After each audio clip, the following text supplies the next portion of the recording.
Hello? Hello? Hello? I will just assume this works.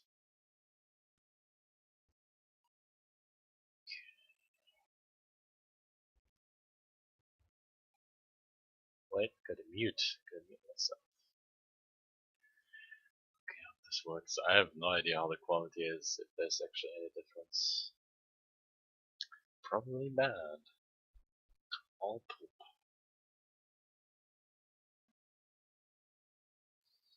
Did I miss anything? I think it was like 6 days, 5 days. No interwebs. Did I miss anything? Anything happen on Twitch?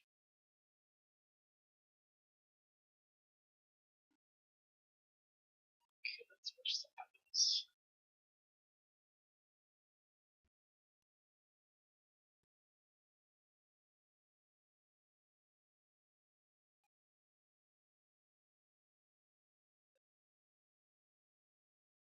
I could definitely fall asleep. Just sleep.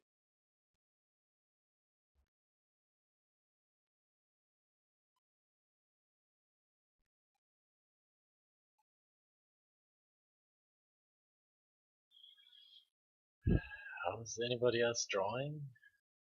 Everybody's sleeping. I'll draw some.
Test has failed.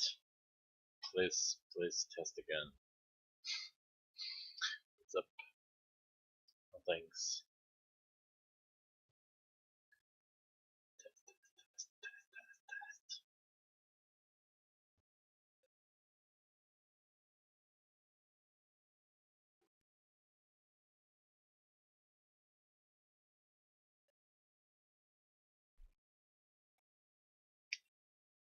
Oh dang, yeah, finally. The internet is kinda slow, and I'm somewhat sad, but otherwise it works. And it took long enough. And the telephone still doesn't work. It's weird. Everything's weird. Technology.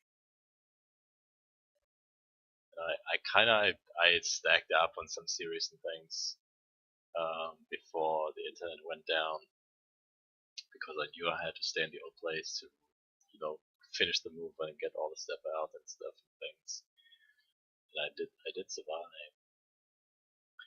It wasn't as bad, I have to say. I didn't even draw enough. You can actually go back. Like, over these days, I drew like 5 layers or something, or 10 layers. It's just didn't have time to draw much. And my body is so dead. My knee is dead. My my brain's dead. My body's definitely dead. I just want to sleep.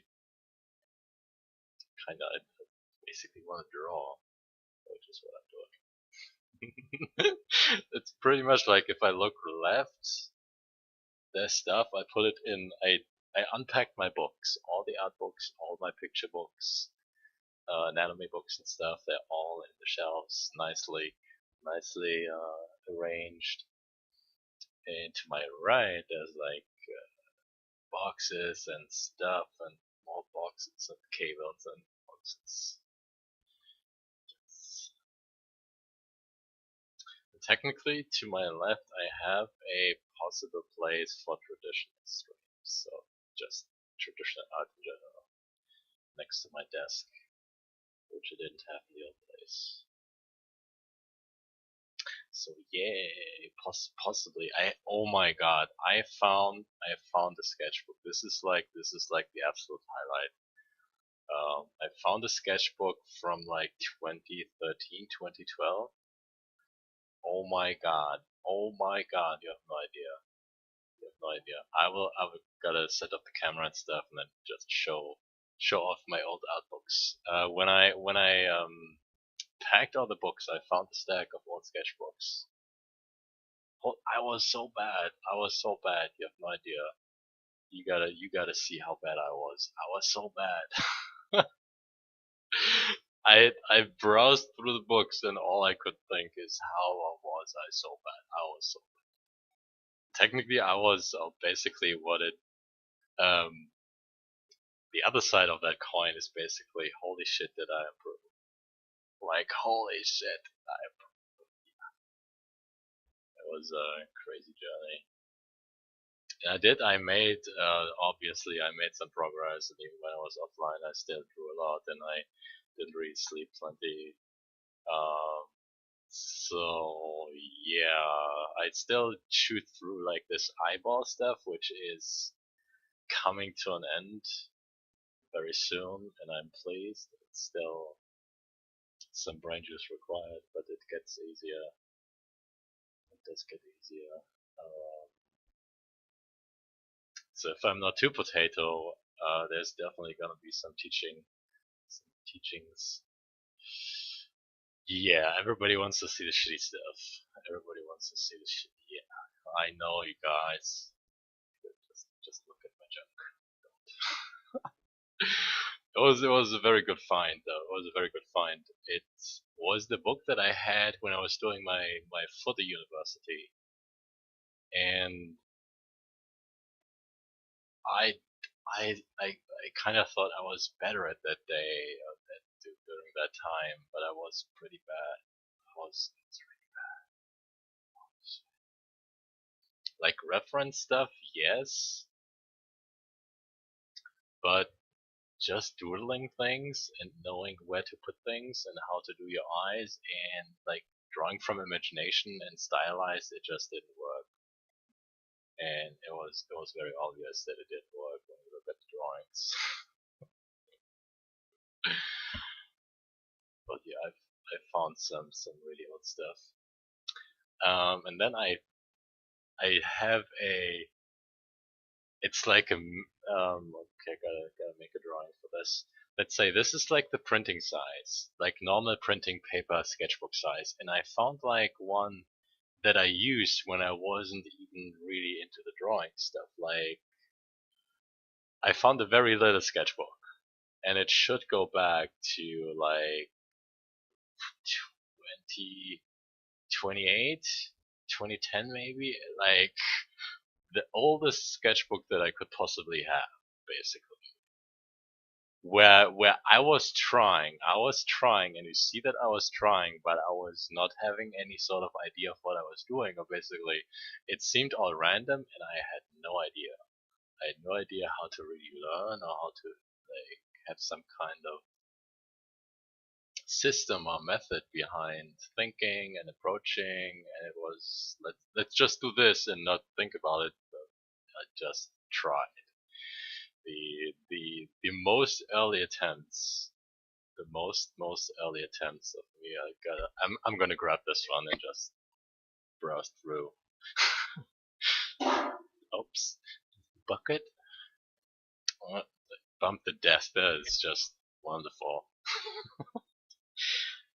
Yeah. let's see.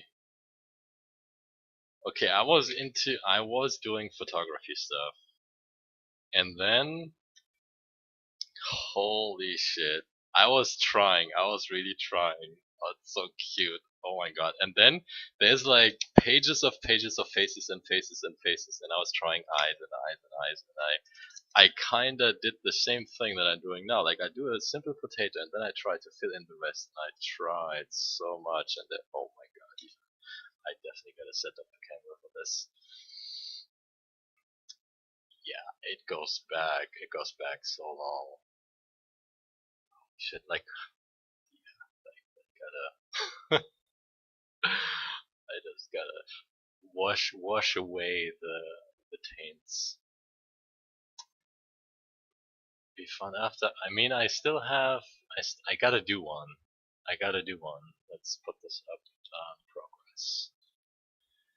I gotta do this one. This one again. I definitely have to do this one.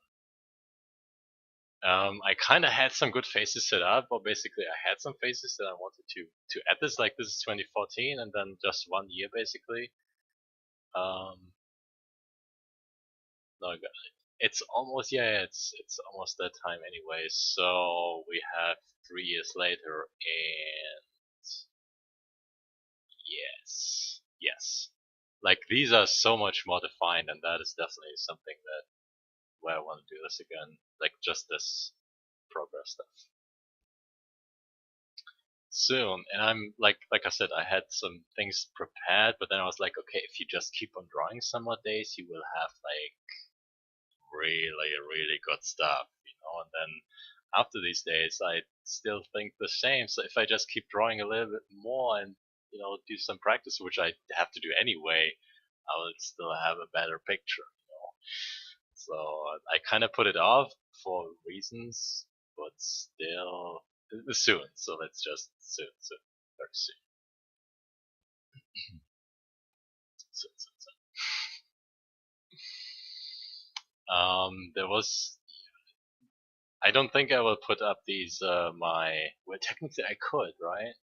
I could have a use the traditional stuff actually instead of just doing the progress shot thing. Like use the old one. But I could have this and then say this was like um 2010-ish, and then I would have 2018-ish. That would make sense. That would make sense.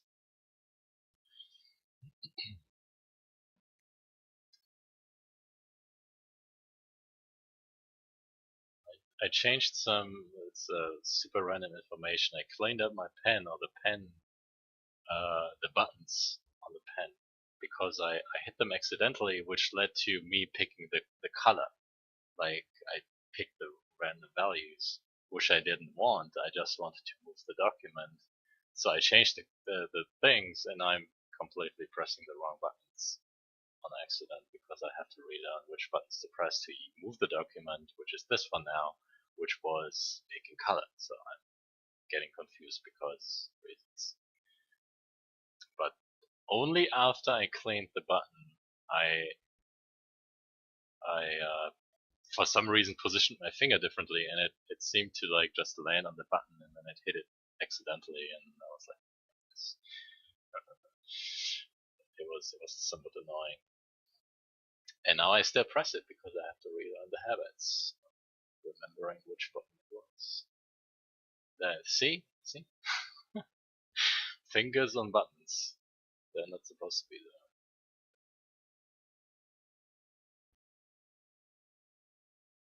They're not supposed to be there. Let's see. Trying to remember if there was any sort of. I don't think I did any diagrams at the time. Okay, there's one, but it's not really. That's just doable. It's nothing spectacular.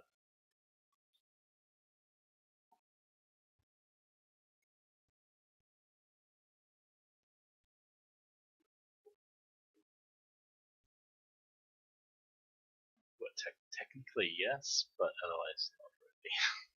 Not yet. I'm kind of rusty, I guess. I'm really rusty. Going from like 10 hours drawing every day to like drawing maybe 3, and then late at night when you're already tired and completely dead from moving boxes and stuff and things. But everything makes more sense. Everything makes more sense in my brain. There is still a layering with the eyelids and stuff. It's so hard to explain. Like technically there are two states. There are two states of angle planes, and that it makes like no sense. So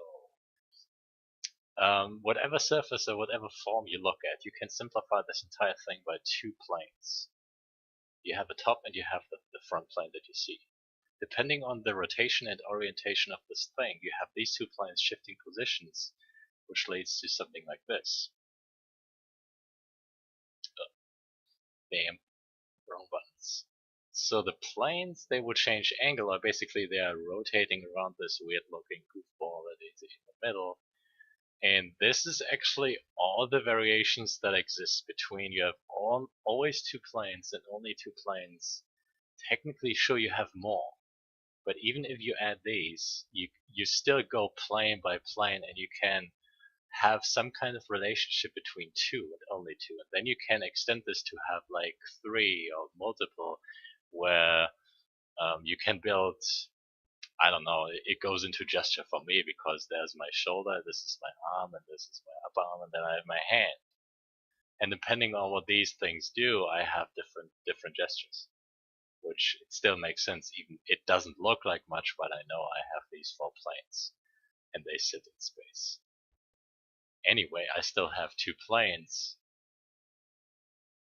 basically these adjacent ones, and I can still go by some kind of portrayal in the perspective of this kind of how are they rotated basically, and like look at me.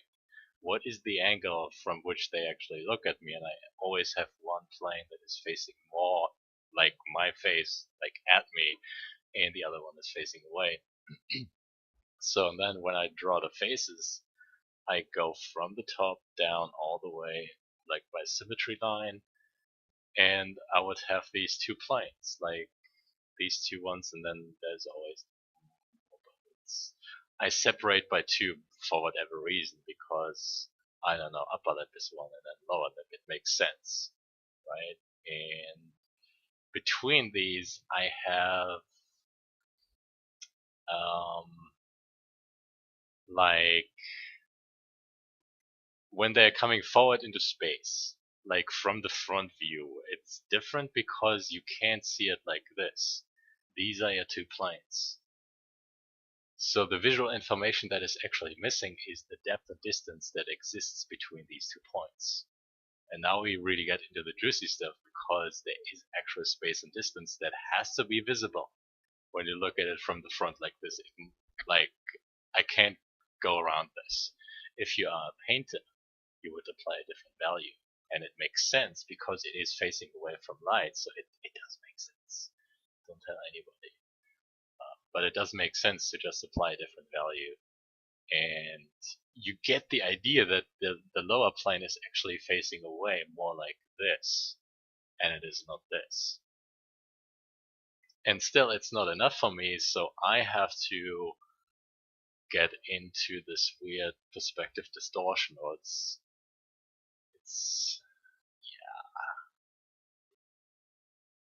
very weird to put into words, but I have to interpret the depth, which exists from the one point to the next point to the next point to the next point. Even with this kind of stuff, I have all these points.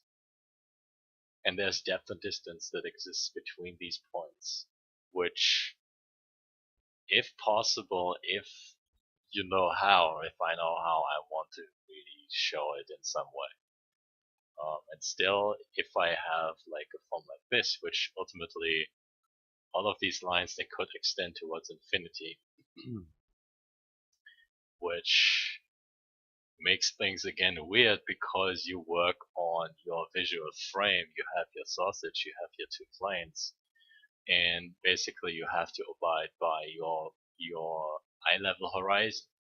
If things move in any of these sectors or locations or wherever outside the plane, things would have to happen to these lines, or basically these angles, which also brings in the perspective distortion that is built from basically, like, the scale doesn't really matter. You can always think about like this desert road, and even though I'm drawing like a very sausagey kind of thing, like it leads to the horizon where it becomes a point, but it's like a desert road. There's cars driving or weird looking things standing on the road, aliens possibly. So the scale doesn't really matter, and even though you have like basically the desert road and there's the Rocky Mountains, the car's like super tiny and then it's still tiny, but the distance could be miles. And there is a relativity, even though I'm drawing this and I could say this is like 1 mile, right? It's completely fake. I could say my arm is 1 mile, just to have a difference for the interpretation in this. It's like um, changing not just the scale of your objects, so you could have like a tiny matchbox, otherwise you could have a huge building. So we see the building from a different point of view, and we don't see it like we see the matchbox. Even though this could still be a box of matches, if we, you know, imply the perspective that this is the thing, and there's like this box, the match that comes out as like huge.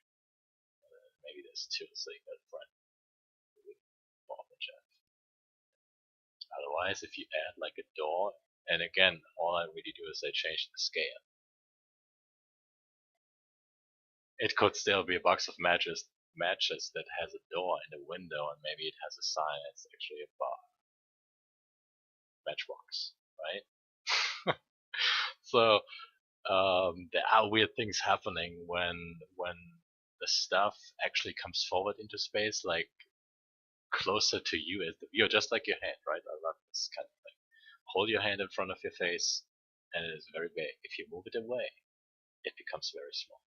And that in scale, like the scale is completely relative. So you could have a tiny coin and cover up the moon or the sun, and it wouldn't be as big as the sun, even though it's completely covered up. Right? So it's a weird kind of thing with the relativity of the sizes and things and stuff.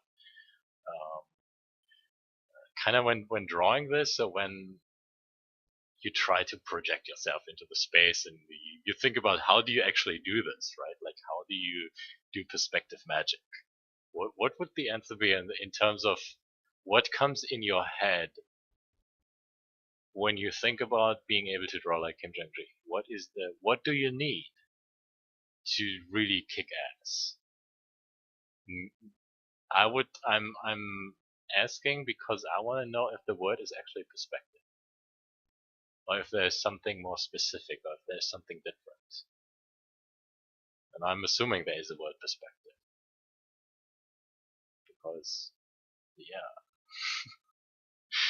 So anyway, when I work on like how do I deform the things, I kind of have to split the box into more sections to then understand like in which location is it actually um, in my what is it, my visual field, or the frame, visual field cone, whatever it is, and what is the curvature. So when I have these two planes, they would build the curvature for what is it, the vertical, and I still have curvature that could go around, so that I have like my main plate. I would have a bubble plane on these two planes, so that I can have these two and still have these two, and I have this one left and right, so that I have basically it's a kind of unfolded box. And from every of these boxes could have an independent state. Like it could have any angle, so that I can have one go back, the other one goes in front, and then one has an angle that's completely awkward, and this one goes back. Otherwise, I could just have them be a completely normal box. And this one could still go forward because it's there. It's just like a rotating, revolving door, something. It's like spinning around. And this is, again, I can measure these two and then like figure out how this thing would basically sit on a stick so that I have my base plane and I have these extensions, which again, they lead into XYZ space. And this thing, the main plate is still in, like, the position and the orientation is in flux. Like, it's not always just pointing this way. My main plate can have any weird sort of orientation. And then from these, I still have the extensions from the box into space. So still, like, it's a waterfall of information, right? Like, I start to talk about something and then it just spirals down into the abyss of geometry, space, and whatever funky stuff. See, I get lost. I get lost so easy. But anyway, so when I have these planes, I can figure out what state they're in so that when I think about the face, it's not just a flat line, but it actually goes flat, then it goes up because the nose is sticking out, it goes straight, and then it goes down. Otherwise, from this direction, it still goes up, right? Like, there is an actual bump in the face. That is the idea, and it has to stand out. And the easiest way to actually do this for my brain is to have two planes.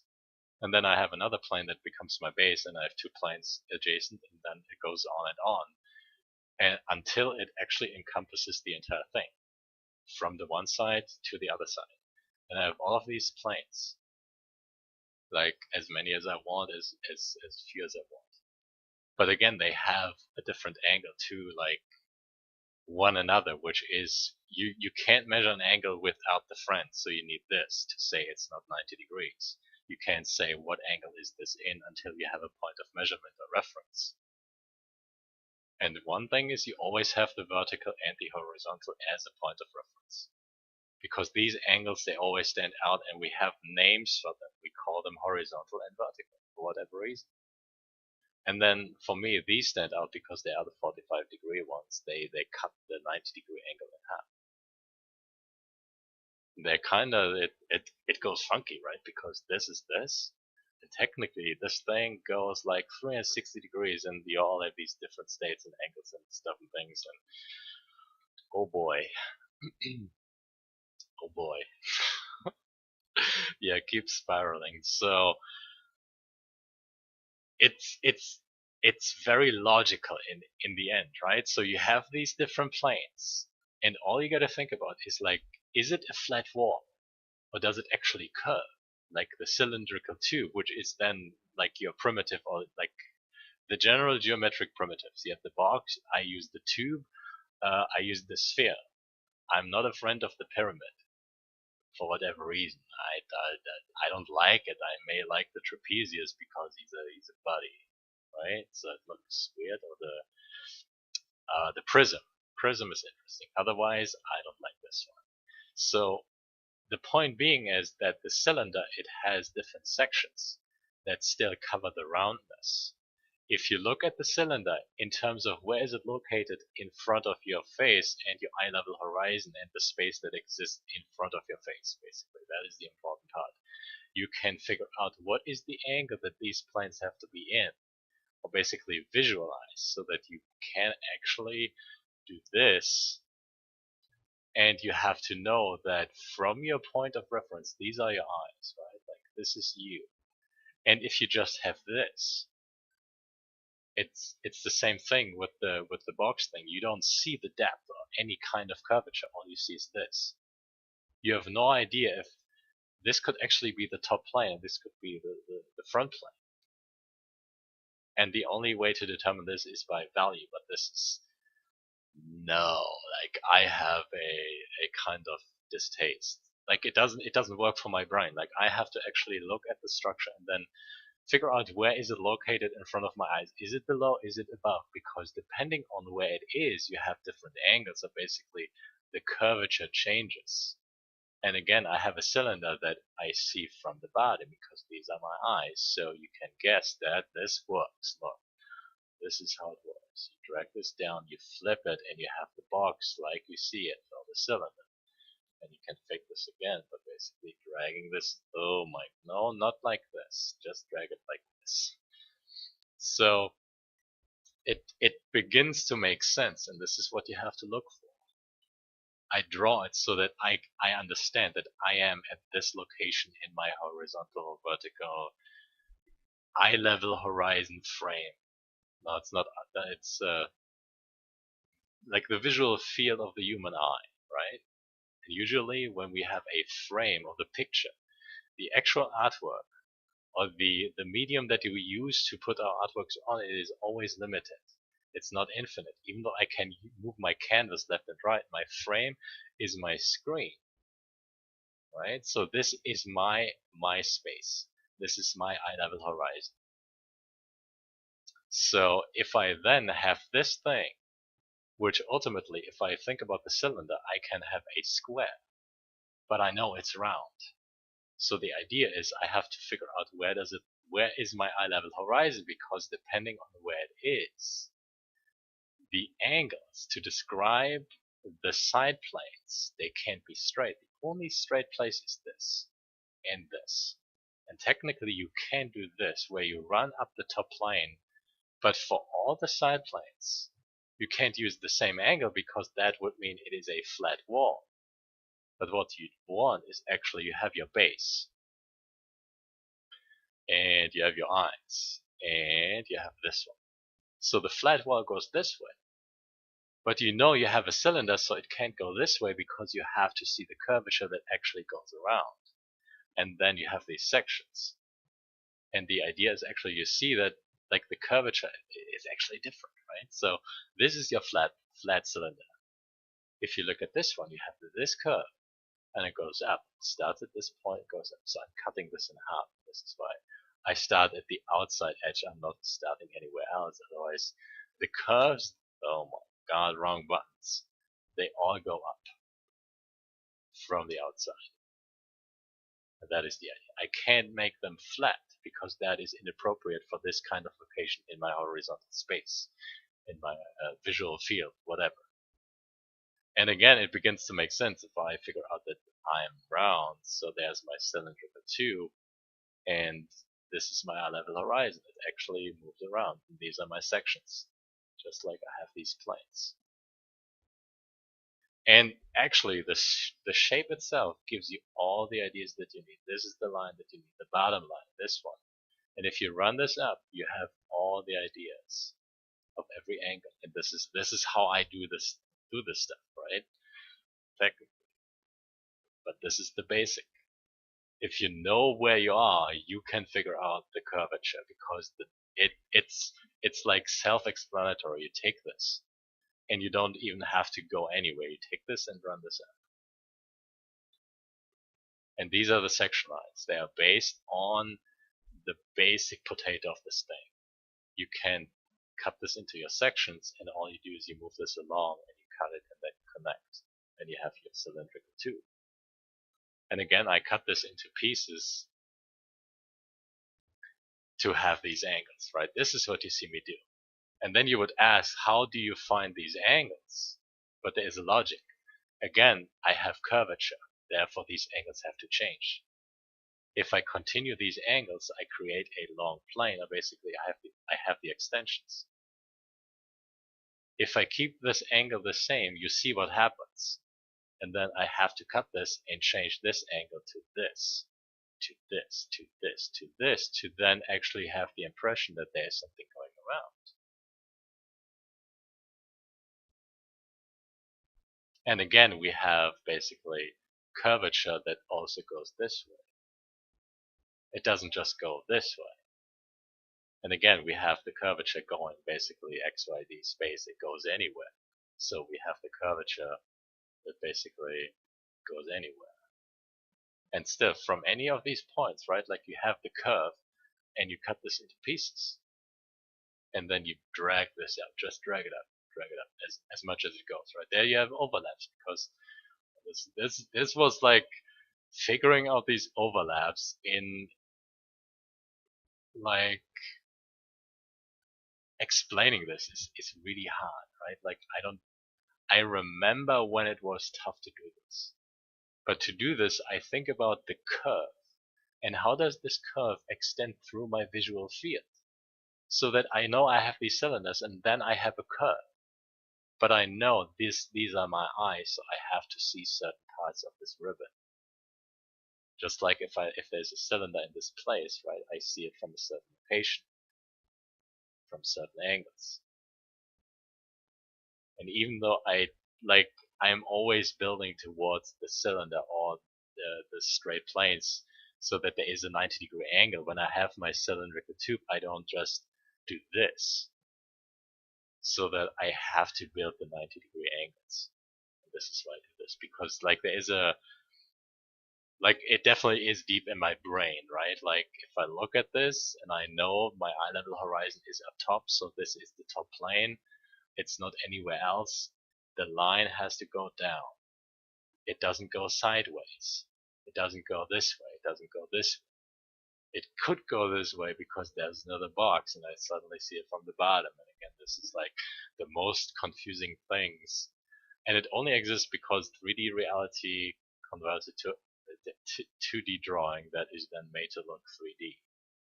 And like I said, I'm spiraling down into this because I want to know how this really works. If I may, if I may. What's up, Akron? No sleepy stream today. Technically, yeah, I'm sleepy. I'm kind of dead, but I first stream, new place. What's up, sleepy? How things? How things? What did I miss on Twitch? But yeah, it's weird, but it makes so much sense. Even figuring out the actual perspective, it was the first thing. Otherwise, I can't put lines into space if I don't know where they are, and that means I have to understand the space that exists in front of my face, that is seen from my eyes. If I see a box in front of my face, it is this. If I see a box below my face, it is this, because I see this plane. And then if it is located on the tops, I see a different plane. Take a matchbox, take any kind of box and move it around in front of her face and you will see what happens.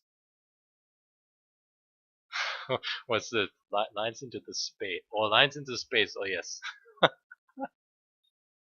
Lines into the space.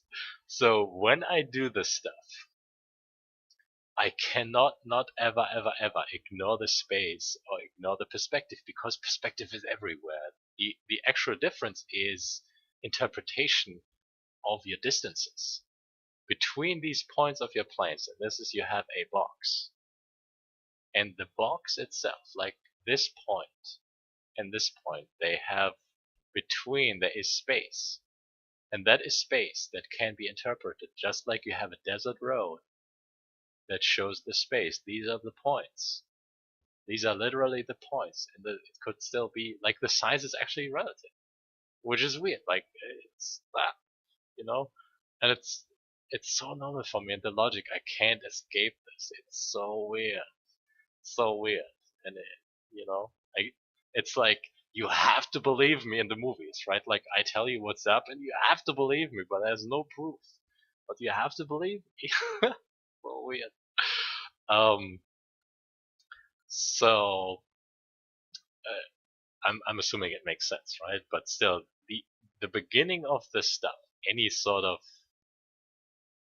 awesome weirdness, figure out the perspective. Like the general perspective, not the distortion kind. And again, that is the difference. So when I asked the question before, the magic begins with understanding how to portray the stuff. And that is so that you can draw the one box and then figure out how to actually move the space or manipulate the space. And again, understand there is a visual field. These are your eyes. We are looking at this cube right now.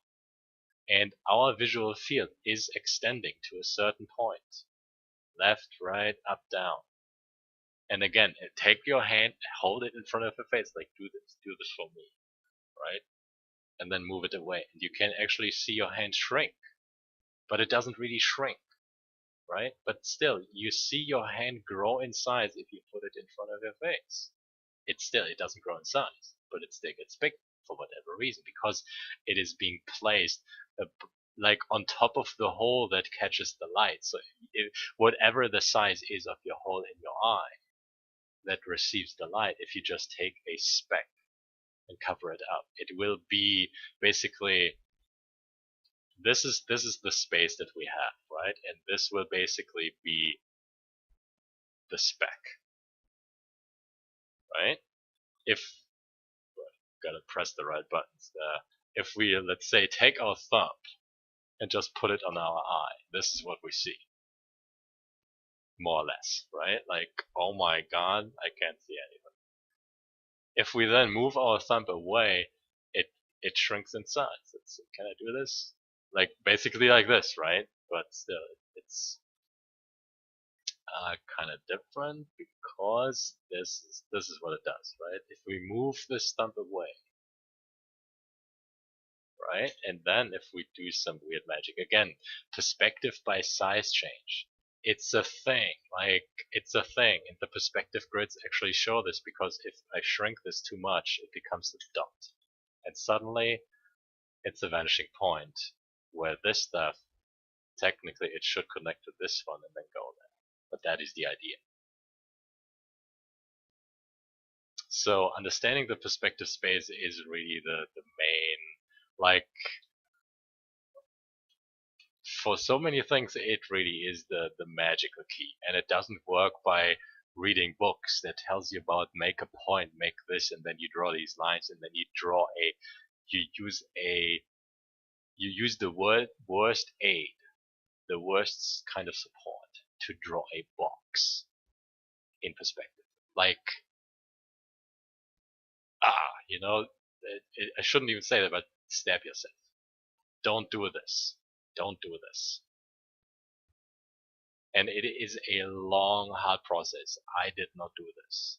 I did not like learn my perspective stuff by drawing a square and putting in my thing and then finding a point and then drawing these lines. I understood my eye level horizon. Because whatever space exists, it has to exist in front of my face, and whatever vanishing points I could have, they are completely obsolete if there's no object pointing to it. That too makes sense, like, in a way. So the way I would look at perspective grids is basically, how hard could it be to draw two lines facing a single point? I don't even need to draw the point to be able to draw two lines that are seemingly at some point colliding, because if I extend this, they will just collide, and this is my vanishing point. And then I can try to connect these endpoints for my lines, and I suddenly have a plane in one point perspective. How hard could it be to make two lines, make them arrows, and have them point at a point? Pointy things, right? Point, point, with. Still, so if you're able to construct one plane in one point perspective, which it shouldn't be that hard, and then you can basically replicate this 3 times. 1, 2, 3. These are all single planes, and they can indeed exist completely apart. If you then draw the plane, you have 3 planes. And then the question is, how do you interpret the perspective or the depth? So that you actually use the vanishing points, which in most cases people would assume, or it's not easy. It's not easy. And it took me a long time to learn this kind of stuff, right? I didn't, so 10 years, right? So still, you have 2 lines. I use 2 lines. You can use either of those, which ultimately leads to 2 points. 2-point vanishing stuff, perspective grids. I don't even know the words anymore. So I would still use these ones over these ones. But both of these can face a vanishing point. This one would be there, the other one has to be there. I can still keep one set of these lines parallel, which ultimately looks like this. And then I have 2 lines that have to face a point, which like draw a triangle, and call one of these corners your vanishing point, and then cut the thing, like cut it anywhere, and see what plane you have. And still, these lines, they point, they collide, right? Like this one and this one, and I would have more planes. Like I like this plane, and it is in 1-point perspective. A triangle is a square in 1-point perspective. Just draw the triangle, cut it on the tip, and there you go. And then doing this, you have your vanishing point, and then again, this is the one, this is the second plane. If you have these two lines face a single point, again, it's the same triangle, right? It's literally a triangle. There you go. You cut it, you delete, and you marvel at your creation. 2-point vanishing box cubes without a grid, right? Eventually, there are difficulties that you will encounter, because for me it's kind of normal. Actually, I would just find my angles, and it's I don't need to think much. I don't really. Not anymore. What's up, Junkers? Thanks for the bits. What's up, Matt? How things? And wait, yeah, I read the message, but I didn't thank you for the bits. Much appreciated, Matt. Totally thanks for all the bits. All the biddies. So, doing something like this, or basically going about doing this by having to do this, and you find your points, and I don't even know how to do this properly with the grids. Still, these lines, they face the vanishing point. If I take any of these and just cut it, I have a box. So again, square plane. 2 lines face a point. And then 2 lines would face a point. If I continue these, there is a point. If I continue these, there is a point. Again, if I want to have different perspectives in this, you have to make the practice. You have to make the practice. And technically, this is a 3 vanishing point box. Easy. Easy, easy. And then I would just manipulate the space by manipulating. What am I manipulating really? So if you look at the box is made from this thing, like this one, lines. Oh my god, lines, not lions, lines, not the big cats. So again, if I'm following a logic, right? I'm creating a thing in front of my face in my eye level horizon space. And then this thing exists inside the perspective based on the lines and the marks that I leave on paper. The logic is, if I manipulate these things, if I manipulate the one line to the next line to then face them the point, right? Like there's my vanishing point. I'm making a new box that exists in a new perspective. And that is the logic that I follow. If I manipulate my angle, I am manipulating the form in space. I can manipulate the space or the form, but I can also manipulate both, because the space, how does the perspective get in the cube if it is not contained in any of these lines? And this kind of thinking, it only works if I obey the perspective space that does indeed exist in front of my face, because these lines, every line is a thing that is already placed in 3D space. And it is only that because I think about this line existing in front of my eyes, because that is a 3D space that I can work with. Basically by understanding that if I look at this box, top, and if I then go up in space and say, this is my horizon and there are my eyes. And what would happen if I have another box just above me, right? It's looking weird, and I'm messing this up, but you get the idea. It's definitely the wrong perspective. Let's see if I can fix it. Can I actually flip this? This is the one. See, this is the one, and it makes sense. If I then say there is a box existing to my right on the top, I would see this plane, I would see this plane, and kind of should be the other plane. So again, I would have three planes, which if I don't think about the perspective space, it's weird because it's weird, right? Like, so again, I have to kind of like finding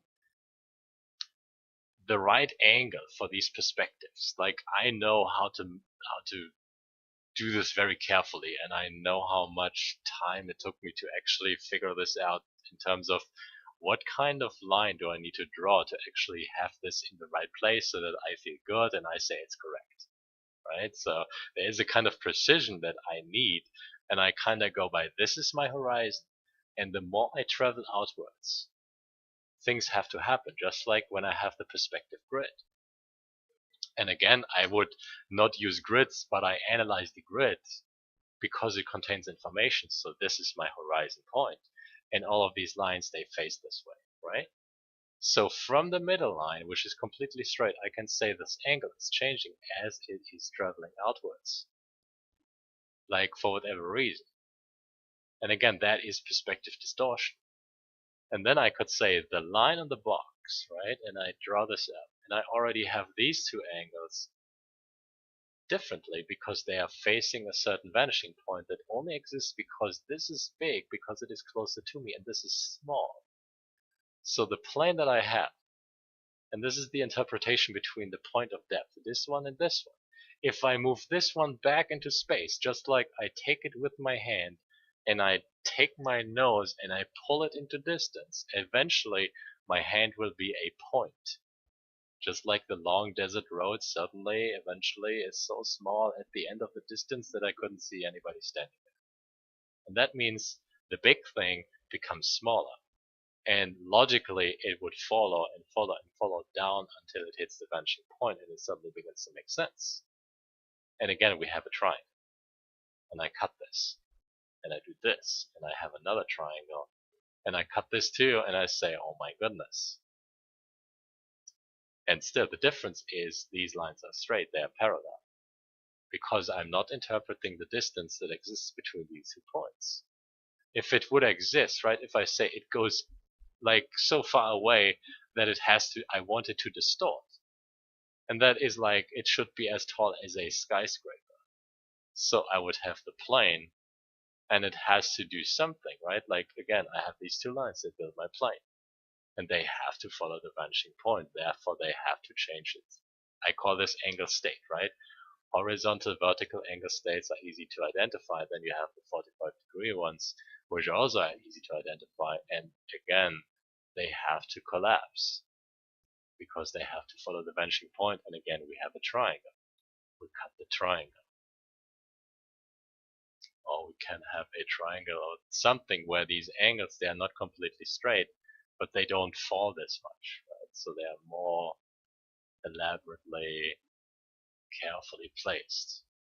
And they still, if you continue these lines, they will actually hit some point and we have another tip. Like hat tip, pointy tips, weird stuff. But this is, it's kinda logical, right? Like normal plane, you say this is your eyes and you want this line to basically show you the depth, because there's depth.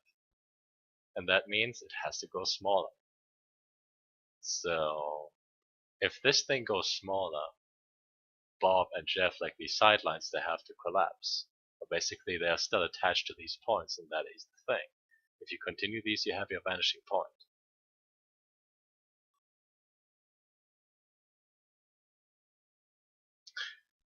Where was I? Brain. So that is eye level horizon space. It's weird. Let's see where we're going.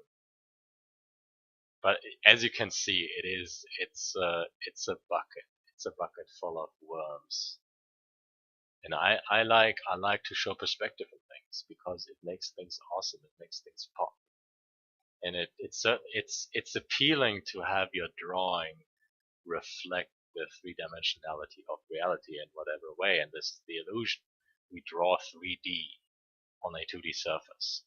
And this again is, we have normal XY space, but we also have the Z space, the depth. And again, if you look at this carefully, you have this one line, and all it does, it's changing angles. And suddenly the one becomes the other, and then you move this up, and you have almost a plane. If you copy these things, you have a box. That is, again, the weird thing is that this coordinate system is existing in eye-level horizon space, because you can see the top plane. That means your eye level is above, and you're actually looking down. And that would technically mean you see the box from the top as well. Usually, no, I didn't ever think about this stuff. But at some point it made sense, and like it reveals a ton. And in a way, you have to like be aware of how the perspective actually shows, and it has nothing to do with the interpretation of depth. And usually it's very appealing to have drawings like Kim Jong-gi or like Spider-Man, and you have like skyscrapers tumbling, and it looks fantastic. Like perspective drawings, right? Like Google this stuff and you see the distortion. And still there is a difference between interpreting only the perspective or the distortion. And again, like I'm not collapsing this cube down as much as I could, because I could still like have the box completely collapse, and all I really do is I make this small. This is big because it's on the top, and all it has to do is shrink in size. So if it doesn't shrink, there's no distortion, so there's no depth, just like the cube on top. So I gotta shrink this. Again, small thumb, right? This is my thumb if I hold it away. If I move this thumb into my face, it's like so big. Size change. So perspective by size change is a thing. Again, right? Like big in front, and if it actually goes small, right? Like that does it. I see it, right? The question is, do you see it? At first, it may not make sense, but still, this is where you use the frame of reference, where you have this guy. I would just draw this weird-looking guy.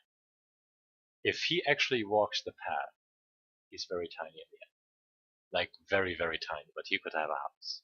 Maybe he does have a house on the hilltops with a chimney and some smoke, or it's a tree. Maybe there's another tree. And if there is a tree in front, it has to be big. And that again is the perspective by size change. What you could do is basically make a plane for the box for the tree, and make another box for the other tree. Obviously the boxes are not the same size, and then you can connect this, and you would have your vanishing point idea. You can look at the lines for the house and then trace this to the vanishing point. You could use the guy as a plane, front plane, side plane, and again, it would depend on how do you interpret this. You know it's a guy, it has a volume. Do you see it? Is he facing your way, or do you actually see the side? And if you have the side, you could use this one vanishing point. You could use this one. Depending on your eye level horizon, you could distort him down and actually show that your eye level is above him.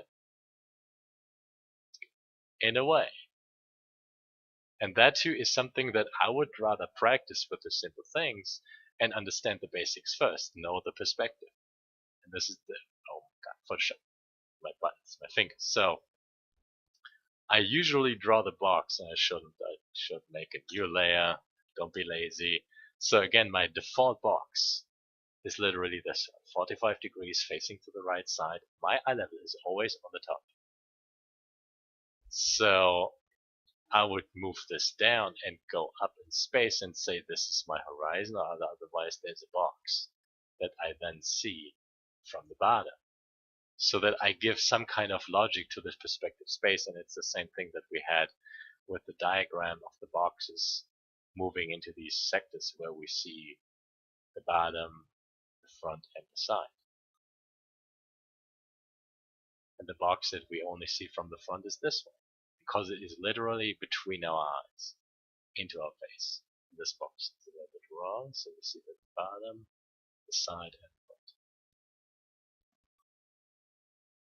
And then instead of having a box like this, we rotate the box. And we are not extending linear to left and right, but we are extending our field of view into the space. And then this is where things get funky, because I can choose to linear extend the space. But I don't want to do this. I don't really want to. I don't even want to do this down, because I want to interpret the depth. So again, I have these points, and something has to happen depending on things, the perspective, or basically where are my eyes. And there are things that are rather weird when they do change. So again, I can collapse the one plane and say there's a one plane that is in perspective and distortion, and there's a vanishing point down below, but then the next plane or the next box is not distorted. And that too is a weird kind of thing, and all I really do is be lazy. All I really do is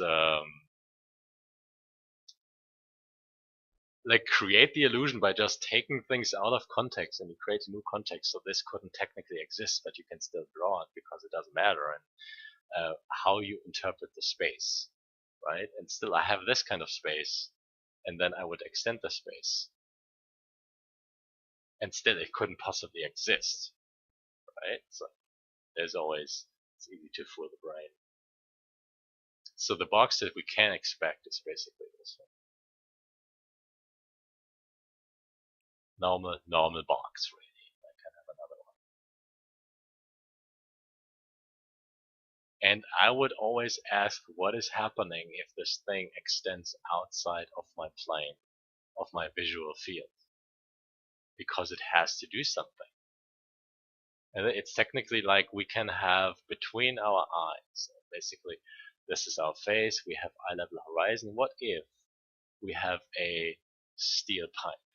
Like, and I'm already doing this, right? Like, what if we have a steel pipe left of our face that is actually going all the way to infinity, left of our face and right of our face? We would see the distortion. We would see that this thing would actually go smaller into the distance, and basically it would kind of bend and wobble, but we would see something. We wouldn't just see a ring, and that is technically impossible because the thing is not in front of our face. So when this thing shifts towards the outside, just like the cylinder, we would see the side instead of just the front. The front, the ring, only exists between our eyes. And this cylinder has to be seen from the side. The cylinder on top. And it's weird to say there's the top and the bottom and all these planes. But again, this is the normal perspective stuff. And the distortion is always, it's a different thing. I kind of treat them separately because they are separate, at least in my brain. Like, when I draw, you can choose to show the space. Or you can choose not to. That this is by distortion. You can always choose how much you want to distort. If you think about drawing a car, you can just have this box be your car. There's no distortion. And then actually showing the distortion, it turns this thing where you have 2-point perspective. And all I really do is like I take this line and I angle it down. So I change the angles by like 15 degrees. If I continue these, and this one they meet, and there's my vanishing point, and I know it's there because these lines will eventually collide and meet. So if we then have a big car, and obviously I have to have the same angle because it can't just be the big box, because no distortion. Still, these lines, they will face the vanishing point. So this is literally the difference between this and this, because this thing, as weird as it looks, it is a plane in 1-point perspective. And that is it's a kind of association, because you have to understand that this thing is in the back. This thing is closer to you because it is big. Perspective by size change. Normal wall, right? Normal big wall. If I take this thing and make it smaller, and then do this, 2-point perspective. It's like, why is this so easy? When it should be so hard. So there's your vanishing point left and right.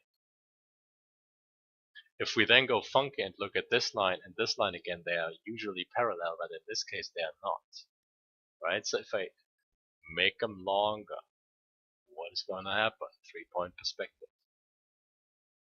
It doesn't really look like much, but it's there. Or is it? Or is it? Or is it?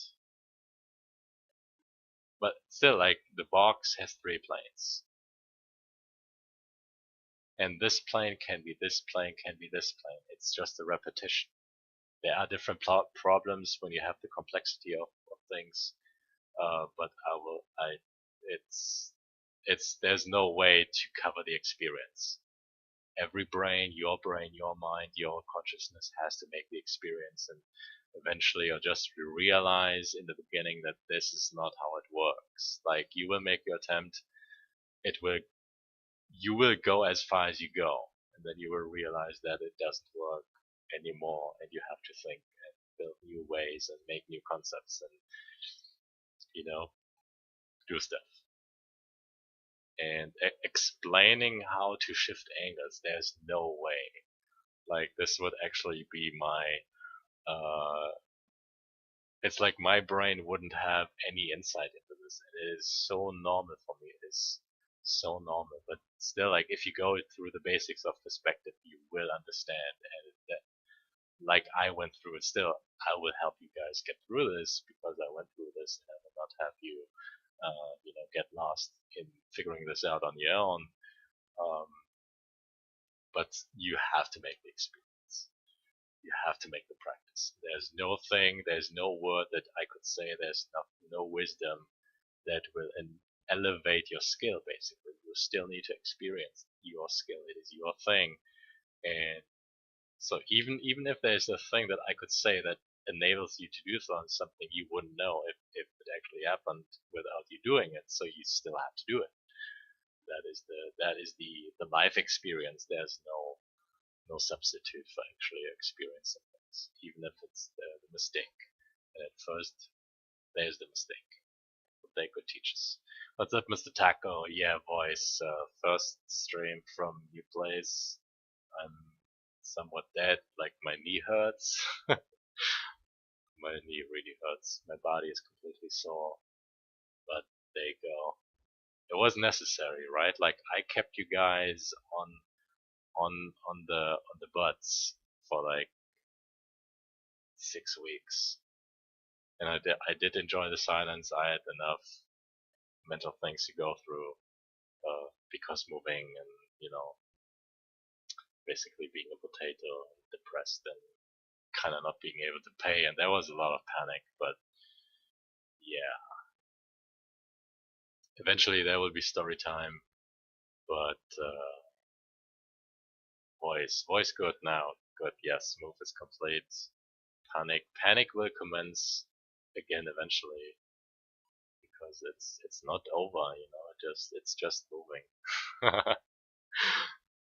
I'm not set for retirement yet, so I gotta live plenty. Yep.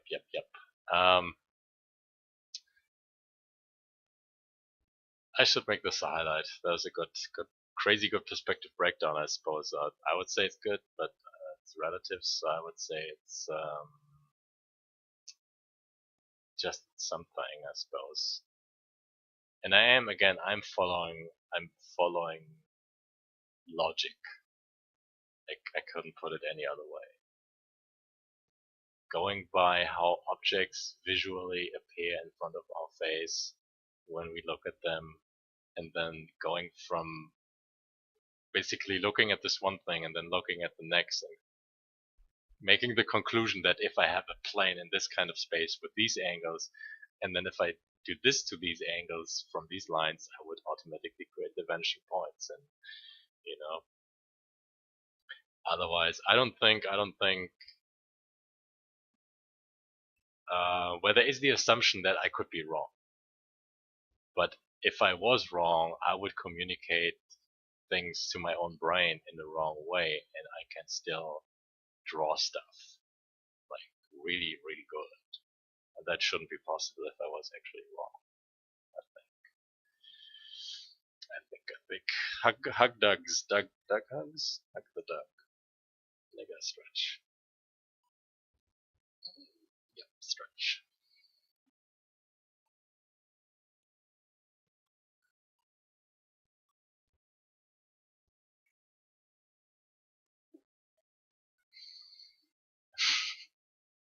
I actually put my pen away. But there you go. Oh, it's interesting. But yeah, perspective stuff. Stretch. Stretch. I didn't even make my bed yet. I have the blankets and the pillows and my acoustic guitars on the bed. It's sleeping. But that's how it goes. It's only 2 a.m. Drop the mic. Yeah. Who's gonna be the first one to complain when I'm not on mic? Let's see. I will make a list. I will make a list. And there will definitely be streams without mic. For different reasons, but if I do late night streams, I just want to draw. That is nothing against anybody. That is just me being human and me taking care of my arts.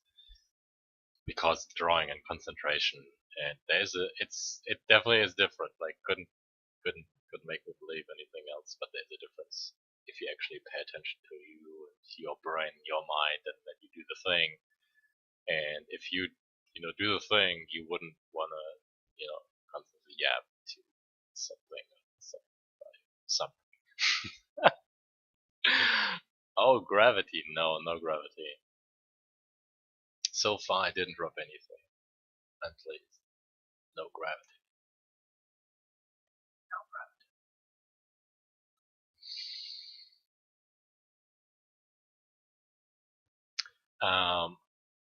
Oh yeah, I remember. We'll get 1 second.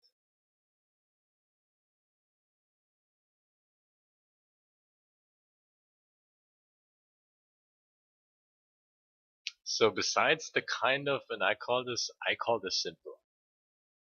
It's a rather complex concept, but if you get it, it is very simple. Complex perspective is very, very simple because, like, understand that the tree grows from the roots, right? And the tree eventually starts from a seed, right? And the seeds, they're usually just a speck. They're very tiny. So the tree still grows like so big that you wouldn't believe, right? It's logic. When you get the basics of the perspective stuff, it will be in a kind of no time, no brainer. You will be able to do marvelous things if you actually learn the stuff. Just knowing how to draw boxes is just knowing how to draw boxes. Being able to manipulate the space, the perspective, depth, essentially. Showing that there's actually space. It is not very hard, but still it runs when you talk about drawing or wanting to draw the stuff, you have to look for what is on the paper.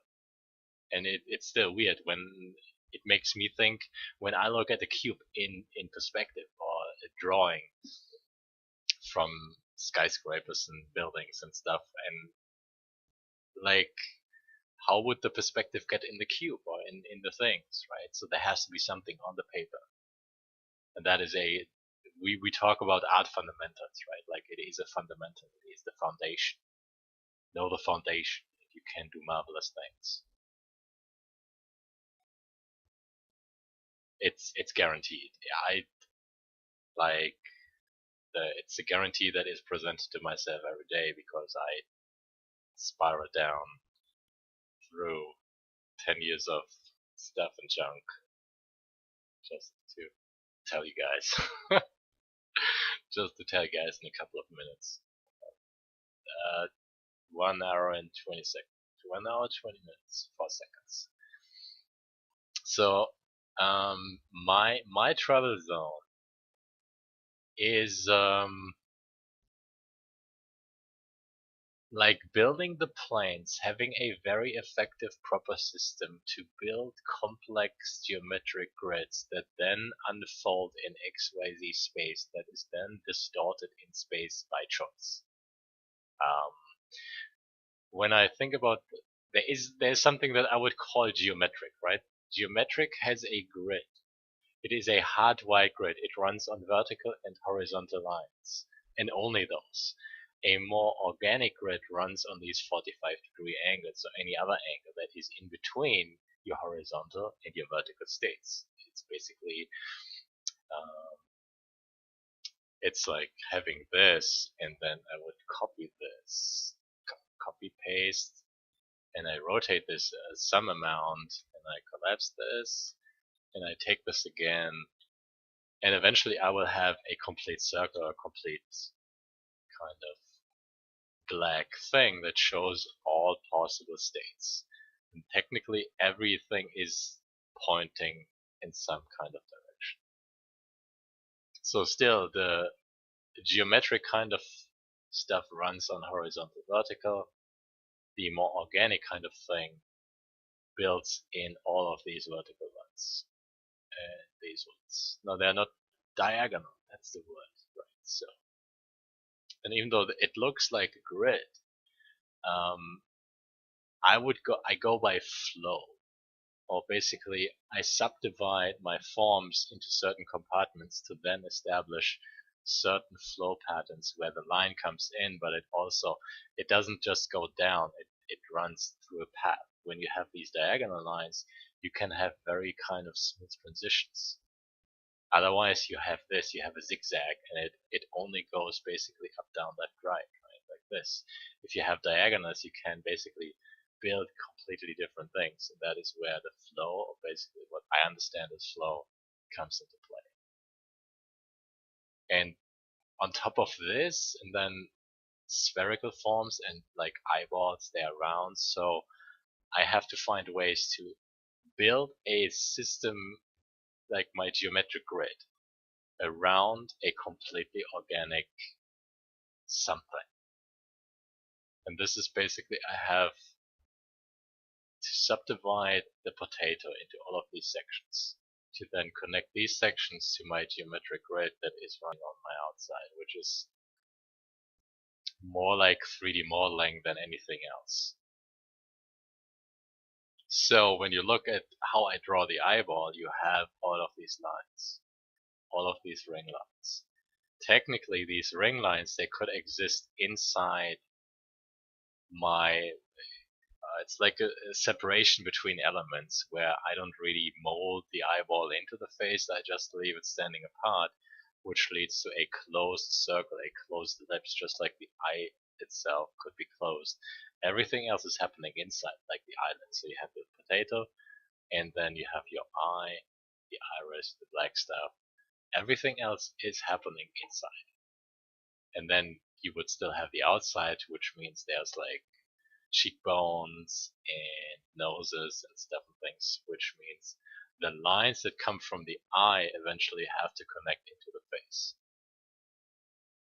So that you actually have flow lines. And it's not just random or nothing, basically. And I like working with this because, I don't know, it makes sense. It really makes sense. Like in a natural, intuitive kind of way. When I look at the face, like I travel along the face. I don't just look at it. I don't look between the eyes. I don't look into the eyes. I'm traveling along these lines from the top. Like I follow the symmetry, and then it's like, it's not really flying, but it's like surf, right? You follow the surface. So, and again, at some point you have the spherical thing closed, but otherwise there could still be a line connecting to everything else. And this is like, it's like blowing my brain in too many ways. Finding the proper system to connect this geometric kind of stuff with then completely pure organic and not geometric. If I could puke, I would puke lines because I had enough. My belly is full. It's like eating chopsticks. I definitely had enough. Overall, though, my face constructions, I'm pleased with with at the moment, whatever it is. I can't. Yeah, it's skill, but it's not enough. So within the process from where I am to where I want to go, I'm in a good state, but I still gotta keep going. That's what I'm saying.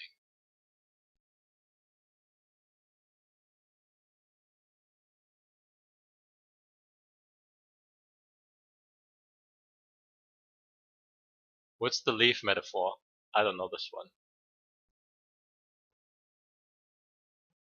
So with the perspective, like it builds on top, right? Like I have the perspective stuff and the cubes and the depth and distortion, vanishing points, and I have this something that I would use to build my stuff, which it's not random. And then I want to combine this. I want to basically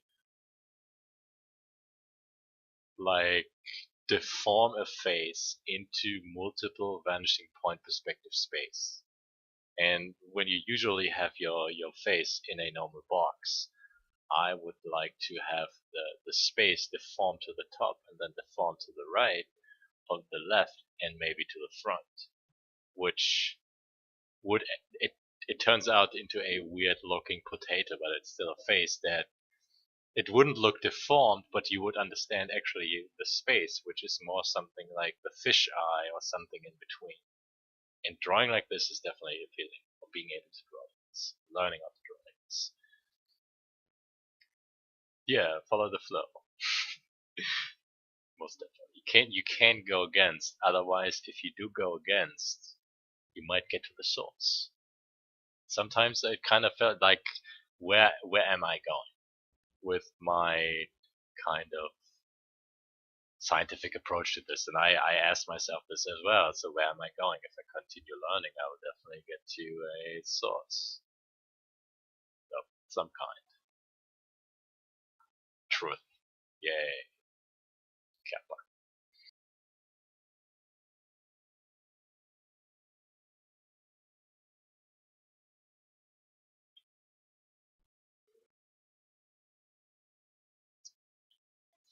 Yeah, there goes another one. Figuring out these, what I just explained, right? Like this geometric grid kind of stuff, and then learning how to draw eyes, and not just drawing the eye, but actually understanding the 3D volume into basically what is XYZ space, which is then distorted into 3 point whatever vanishing. Oh my god, I don't like thinking about the stuff.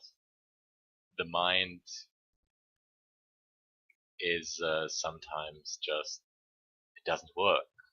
And still, intuitively, you just gotta do things because you are going through the process, regardless of if you constantly think about this and rehearse. And this is where I do the repetition. That was not, but I do the repetition for a reason, because my brain has to. It's like massaging, right? Like if you massage it long enough, it's completely into it or gone or something, so it will be absorbed. And that is part of the mastery. Repetition is the cornerstone of mastery. It doesn't matter, you gotta practice enough, and then again, you would like to practice the right stuff, I suppose. Um, like looking at where I go with the space and the form stuff, I don't think like I wouldn't know how much of 3 point perspective grids or any sort of perspective grids you gotta do to get there, because it's not contained in the grid. You know, if there is a learning cycle, um, and it's a loop, because you're fed outside knowledge, and this is where you rely on. This is where I'm destroying myself right now, because you rely on the information that is given to you. This is basically our teachers and everybody that tells us how to do things, like me teaching you, right? Books, tutorials, and I'm referring to the books of 3 point perspective and that kind of stuff. I saw these books, so I had this information, but I didn't really care, so I kind of had to break the loop and make my own. And like my brain was not compatible with the common way our perspective was taught in books. And it was basically, there was no interwebs, or it was very early interwebs. There was no real tutorial kind of stuff, or real the real thing, right? Like if I would have had somebody like me, holy shit. And even that sounds weird, but holy shit. Just saying, just saying. So practicing eventually, and I suppose it's something intuitively, and everybody goes through this on their own. When you know you're on the right path, it's a realization. You just do the thing, and you do the thing, you keep doing the thing, and eventually you will realize that this is the way. It doesn't matter what you do. It can be playing video games, or doing the job, or learning, or studying for university. Basically, like learning how to learn, and eventually you will realize that this is the way. And from this point, it's basically, again, like you have the normal loop, right, which is essentially like a predictable learning curve. You can have a curve that is very slow, and in my brain I had a very slow kind of learning curve because basically through the time I had little skill because I didn't really do much. I learned, but eventually I realized, holy shit, because from this one point it goes from no to holy shit. There's no curve. It's a completely exponential increase in basically scale, and it's weird, but you understand, you realize, and it's basically go from A to B to Z, and it all makes sense. And like everybody goes through this in some kind of way. And still, there is always more to be found and more to be had. It just depends on you to realize that there is actually more, or that it is not done. And honestly, I have no idea. I have no idea. And it was basically unpredictable that I go from drawing boxes and weird stuff and ribbons and just boxes to weird kind of things that help me understand my own process of drawing. That is what I explained, like where's my thing, like 3D form in XYZ space in 3-point, multiple point, vanishing point, something, something, something, and space, or basically drawing, becomes this weird kind of, it's like again, I think about space like what I know from scientific documentaries where you have uh, planets, right, that turn into black holes, and you have this grid thing, and then you have gravity at some kind of location, and it's basically pulling this grid of time space into this funnel, and it's said that black holes absorb all things, and so you have this gravity stuff. And when I think about this, it makes complete sense, and I would work the same way. I have my grid, my form, and I say I want to manipulate a certain part, and I then understand that I can move this thing into 3D XYZ space, which is from the point I can branch out into 360 directions in XYZ, which equals 44 million plus directions, which you wouldn't ever go there. It's just a fun, fancy number, but still, I can locate any sort of point and manipulate the form like I have a plane. And again, we have the grid. This turns it into a funnel. Again, we go back to this manipulate your angles. I turn this into a grid. In my brain or on the paper, I take this point and I move it up in space. What is happening in between? So obviously, this has to connect. If I then take this point, move it up in space, this has to connect.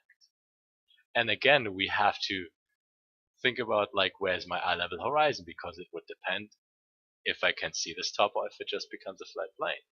But still, there is a perspective which makes sense. And again, I would have basically my thing, and I say I want to manipulate it towards this location, and I have at first just the curve. But all of the surface that is connected to the curve has to follow. And if I have my section lines, basically points that again lead towards the grid, I can choose to align my lines along the grid or something else. And between this, I have an interpolation. Between points, I can choose to connect this with a line. I can I know this from 3D, but I have this soft kind of curve. And again, it's a kind of natural thing to have these weird lines and just have the dots influence the line, and eventually it's like a slingshot. You have your planet and you shoot and you go back. Same thing. You have multiple things, you shoot your thing, and you curve around the points in a kind of very flowy, natural kind of way. Like, go what feels right. Don't go like, oh my god, this sucks. I like things that, I like this for whatever reason. I don't know why, but my brain loves these kind of weird spirals. And it is a very natural curve. And again, from any point of this curve, I can have a new spiral that then again would build into a plane, and this is where things get really fun. Because I want to show that there's actually a surface that is bending, and oh my god, can I do this? And I'm messing it up. Let's try this again. When I have my funky shapes, I have to locate certain points between the endpoint and the beginning, or vice versa. And it's like, I see this, and in my brain I have an X, or like my XYZ perspective space grid, and I do like this. And in my brain, I mark this angle and I'm running it down in my brain all the way, and I see, does it work? If it doesn't work, I change this and I try this one, and again I run it through all the way. If it doesn't work, I may flip it completely, and I try. I have a certain impression, like I want to create something very specific, and then all I gotta do is find the right angle that I can use to start this, to then show that it is actually what I want it to be, in terms of it's a ribbon or it's a kind of sheet that is bending or twisting. But you get the idea. And it is fine. So from this, I can again copy this and choose this angle, but change this into maybe this one. And I started with this angle in the beginning. And still I run this through step by step by step by step. And I'm changing along the path, I'm changing angle where it is natural, right? So if this is my normal thing, these things, they stand away 90 degrees from my original snake, right? Like paper snake. So if I then have a curve, they would still follow this naturally. So that when I do have a circle, they would cover these horizontal and vertical states. So again, vertical, horizontal, in between 90 degrees, that means angle changes slowly, step by step, angle by angle. And this is the same process. It is different because this is a projection in 3D into XYZ space, into your horizon level, where you have to know that this is your eye level. If you go above, things will change. And they will rather change significantly. And again, I'm locating this point.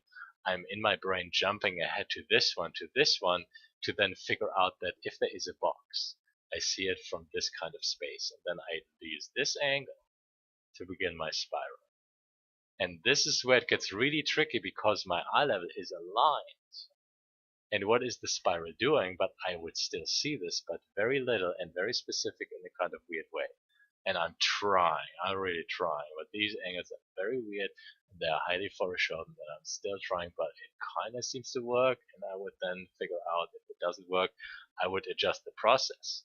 And still I can continue this and create something with a marginal amount of mistakes that are acceptable, but still, this is the process that I go through. I have a certain intention of a surface that I want to create 100%, which ultimately is perfection, right? At least for my kind of subjective standard. Like, I want to make it like I want to make it, which is, it has to be perfect. Otherwise, it's not. So my perfection runs on, this is my thing, and I have to find the beginning, the end, and then just find this right angle. That over the time and how I change this angle along the way, this is what I have to figure out, because I can continue the same angle, change this angle, but don't change direction. I can change direction but don't change angle, and still do anything as I go along. And whatever I do, I will create a certain kind of 3D surface that is projected in space, in perspective space, whatever, regardless. I have to make it look like what it's supposed to be to really create the effect, so that I would have there's a box, and the plane is coming from this box, so that it does something, and you understand that it is a 3D surface. And the lines will be interpreted by your brain. This is what is happening. So we can see the ribbon, like it's a weird escalator or something, like a carpet that is then leading to another box.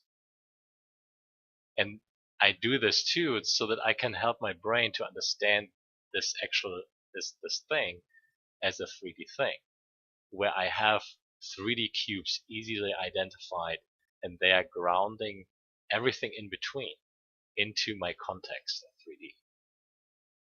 Which works like I have my weirdness, and if I put this carefully on a box and make it look like it is actually in perspective, like the brain is trying to add the 3D context of this box to this weirdness.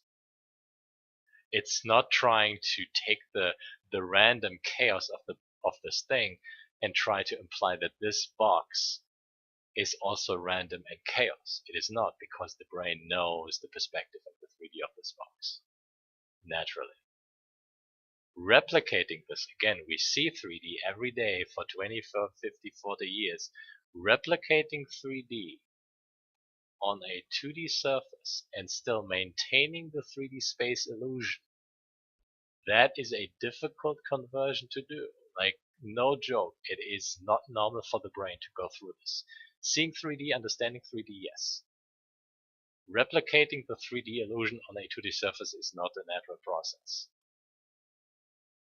which is part reason why it is so difficult, and it is indeed difficult to like really understand how the form or how things would look in the different perspectives. And I go through weird things where I know that the shape, or when I have a face in front of me and the face would rotate, look up or look down, like 5 degrees, 10 degrees, I would have a certain change in the surface.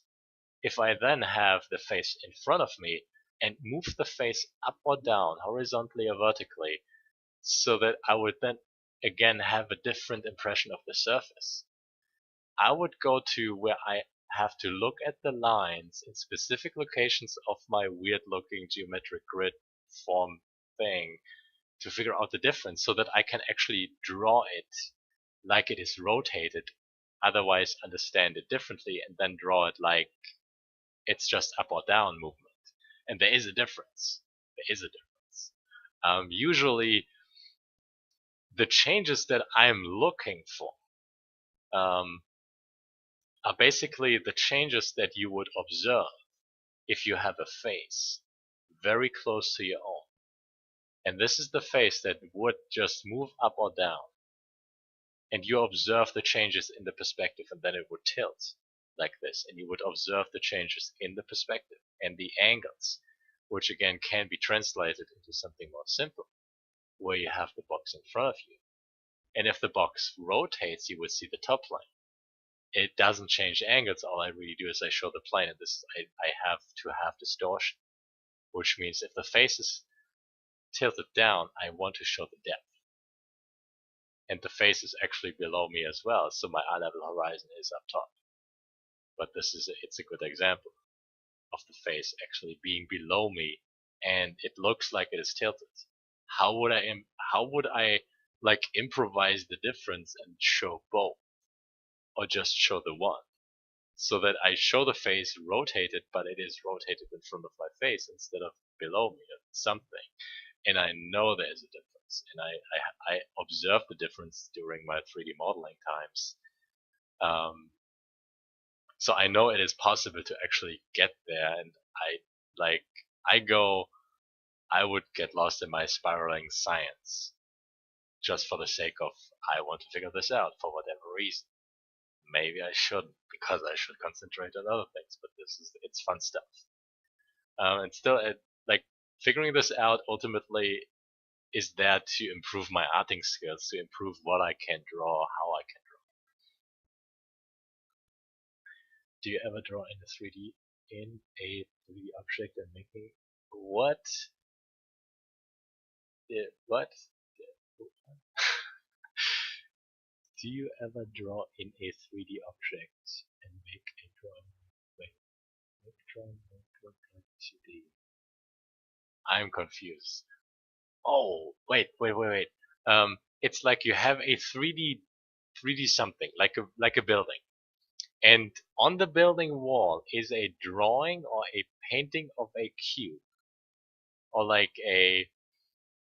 um, like basically you have a perspective illusion projected on a wall that is in your painting. Like maybe, and no, I had like ideas or thoughts where I had like a face or like a portrait, and on the face is a tattoo, which essentially creates another perspective illusion that then wouldn't. It only exists on the skin, but it doesn't really exist in the depth. And again, like I'm conflicted with two contexts of a being the face, the form of the face, and then you have like the space of the face, and you have the space of the illusion, like the tattoo that creates more space and more different perspectives. And my brain doesn't really go. Like it's weird. I know it would be possible, but it's not in my brain. It's weird stuff. I thought about that too, and not yet. Not yet.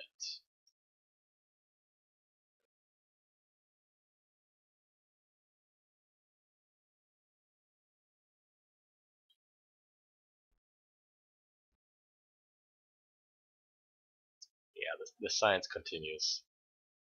Besides this, I'm using subjects. I'm not drawing random forms, so I am learning the perspective form space stuff by choosing such subjects, words. Even though I could only use random forms and still like look at angles, and like I have these weird spirals, I could always use random stuff. But I do like to draw faces, and that means I have to use this technique to create something very specific instead of just leaving it random. Which it definitely requires. You have to learn subjects. I have to figure out how to break down the elements of my thing. Like I'm drawing this now. I use certain lines to guide me through the process, and then I have these weird things, and there's something, and there's something in between these. I know there is a grid, there's flow, it's not there, and then I have to figure out how to make this actually look. This is part of the trick.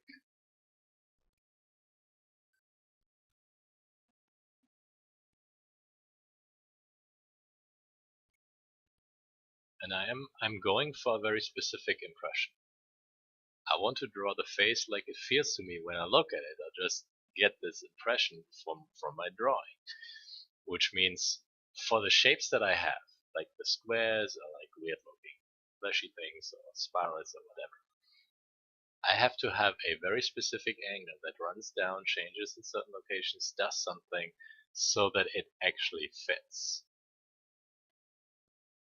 Depending on angle changes and something else, I will always create different surfaces.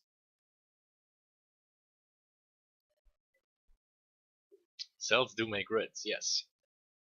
Usually we would think about grids just being this, right? You have X, Y, Z horizontal, just the horizontal and the vertical stuff. Grids can have, we know we have different kind of shapes, right? Things that can make the grids, right? You could have chain kind of grids, yeah, that's the one. Like this kind of stuff. I'm doing it wrong, I think. Okay, something more like this. It's still a grid. That too is just confusing. Partially. There's my candy. I got candy, chocolate candy.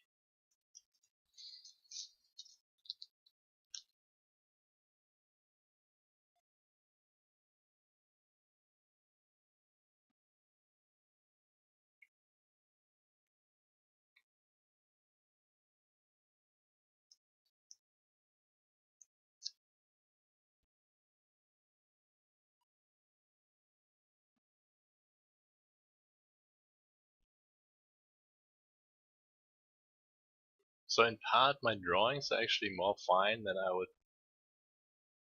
accept it, only because I still look for continuity in my elements. It basically drives me nuts because I know I gotta keep going. Which is I suppose it's not really smart. It definitely isn't.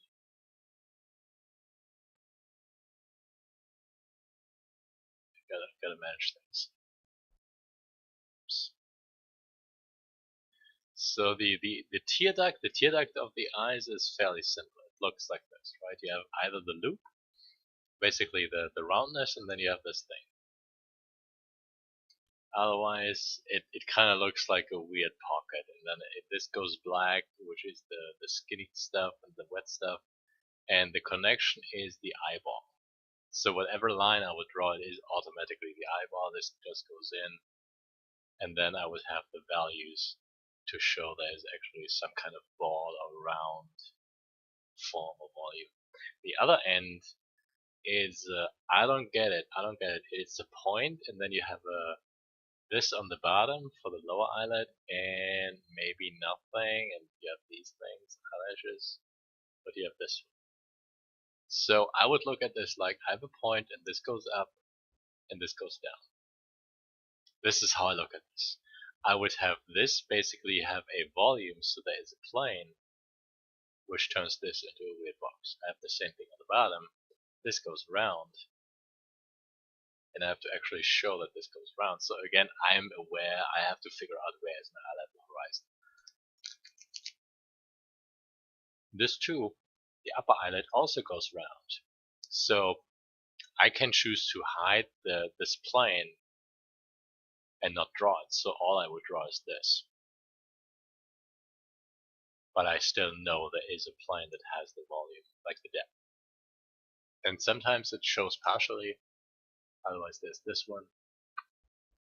And still this point, weird stuff thing, and figuring out how it actually connects. Like something has to go up. Otherwise there's just something where this is the loop. There's another one, this again it can go there, otherwise it continues down. I have a third loop, which builds is the edge between the lower part of the eye socket and the temple. This line also goes down, and it would most likely be the outline of the face that I would see from the front. Ear is attached, and this one comes from the back. It builds the lower shadow part, like the volume, or basically two lines. I would draw two lines to give me an idea. Like if I draw a plane, I draw two lines because these are in my brain. I can't just draw one, and then it's undetermined because the second line can be this one, it can be this one, and I have to make sure I know which one it is. So this one would be the outline, and then something goes in. This is it's like some lines and some areas of the grid thing are fixed, and when I think about the eye bone saga, it can't be the closed circle, it can't be the loop.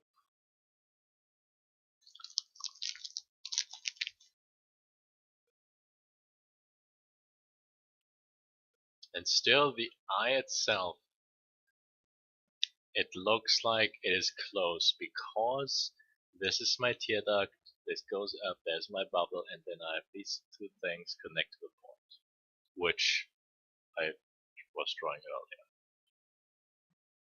That is wrong. So, in some views and some perspectives, there are more overlaps, and the upper eyelid actually reaches over the lower one. It's wrong buttons.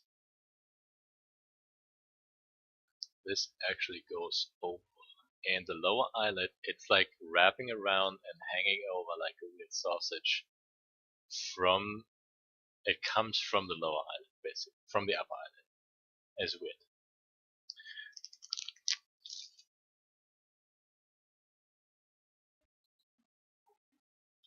And it's still spherical, like think about the round volume for the sphere. we would have the tear duct, and we have this weirdness on the one side. I already have to predict the perspective, so what doesn't work is to look at this like it is in front of our face, right? I have to imply a perspective that is 3/4 from the top, so that the face is facing this way. Not easy. So the form or the eyelets, how they are wrapping around, is basically this from the weird nipple for, what is it, tear duct. This goes across. And I have to follow the surface of the sphere. If the eyelid is actually closed, or basically the eye is looking down, or the eyelid is more closed, the curve would be this. It can't just go straight, or it has to follow the surface. So surface thing is a weirdness. So let's say we have a wall, and then in the middle it's like we slam a pipe against it so that it sticks out like a cylinder. So the lines that would actually come from the top, they have to follow the surface. Logically. This, yeah, it works both ways, right? Like I can rotate this. So this is, we have similar curves in our eyes, so these ones go up, the other ones go down, but we get the idea.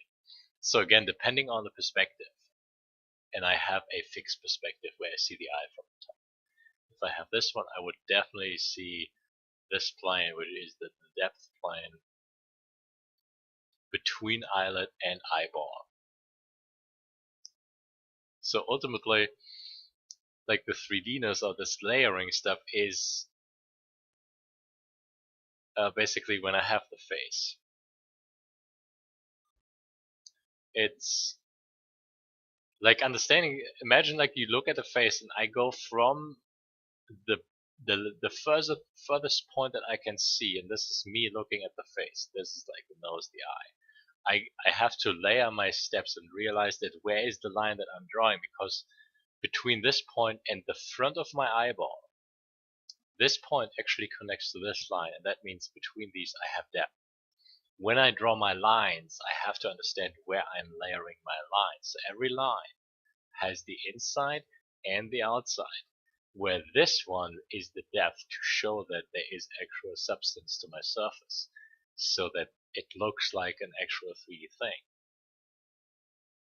When you have a window from the inside, or basically you have a square, and you have the inside and basically the window circle, or whatever the name is, to show that there is a hole, there is something in it, so you have to show this dimension, which again it translates to whatever XYZ, whatever name you give it.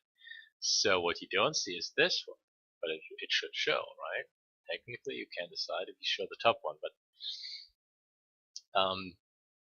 when I think about eyeball or eye socket, I go from this point to basically the front of the eyeball. And then the different, like these points, they are not located on the same plane when you think about the face from the side, and you have to use different views. I usually choose the front view, the 3/4, and the profile. So the eye from the side is basically, this is the nose, eyebrow. I indicate the eye socket with a shadow so that I locate the eyelid, and again I have the eyelid, eyeball. And again, like a lower eyelid, it has a plane because it has depth, and then it has a front wall that connects to the cheek. This goes down, right? And again, it's like you have one thing, but it actually has a substance, like the depth, the thickness, that is the word. It's not thick, it's thick. Damn TH. So I go from, like I have to go through this, right? Like I locate the eyeball or the tear duct, and then I have to know these three things. And whatever line I draw, wherever it is, I have to know, is it this one, is it this one, is it this one? Because it could be either one. If I do this, it's the middle one, right? If I do this, it's a completely different one. Layering. It's weird. And usually when I began with the drawing, and many years ago, I didn't care about this. I didn't pay attention to this. I had no idea. But eventually it made sense because I had to become aware of what it is that I'm doing, because I have to control what I'm doing. If I don't control what it is that I'm doing, I'm leaving it up to chance, and that is like gambling, and that is not something I can do. Long sentences. Those I can do sometimes. Still, it makes sense, which is basically if you want to perform the piano something something or the dance, you can't leave it up to chance. Like, don't. It's like going across the roads with your eyes closed, knowing there could be cars. Don't do this. Don't do this. Similar to when I draw figures, or basically when I draw planes, I draw the upper line first. When I approach a box, I draw the section line, which there is an extension to the bottom, which builds the side plane. And then I draw this top line. But I am drawing this plane, this line first, so that I extend to the sides. I don't draw this line first. I draw the middle one for whatever reason. My brain does it. My brain does it. I don't know why, but that's how it goes. So again, when I have my 3/4 eyeball volume thing, I have these 3 layers, right? Like, I have to know what line where goes. Between these lines, I have the perspective change, because the lid is wrapping around. When there is a volume in place, it's actually covering up the eyelid when it wraps around. And that is very similar when I have a cylinder. And now I would say this, let's see. I could say I'm extending the bottom part to the outside. And again, I have to figure out how would it look. And it's not just, I actually have to go around the cylinder. And I know that I have to move the line up. I can't just do this and connect from these points, because it has to look like it's extending all the way around the cylinder. And instead of having this left and right, I have a spherical volume. So the lines for the cylinder actually become curved, like this. And that means there is a sphere. I'm running out of space. I'm totally running out of space. So there is a sphere that is assumingly sitting on a plane. And then between these, we have the connection, which can be something straight, so that it basically builds a box. But again, between the side plane and the bottom and the ground plane, we have this a smooth interpolation, right? Like, it goes smoothly into it. So it's like fading from the ground, completely smooth into the thing. And then we know we have the extension into the space, so there has to be a gap. Similarly to, we have a wall, and it doesn't just continue the wall, but it actually extends, so that it looks like there's a staircase. And the staircase is a crazy good analogy. The staircase is going from the point into space. Like, this thing is going down and it is extending through the space like the staircase. So again, we have the staircase thing where it creates the plane, more or less automatically. All I really do is I connect this around instead of having this go straight. This goes straight, and there's my base wall thing. And then it doesn't continue, but it actually goes around. And I want to have this look like there's my volume. And again, I have to be aware of my eye level horizon, which is up top. That means I would see it go around to a certain point. It doesn't just end there, but it could actually reach around much more, which is weird. I'm locating this. I have my bubble. This is the top point. This point on the bottom there is this one.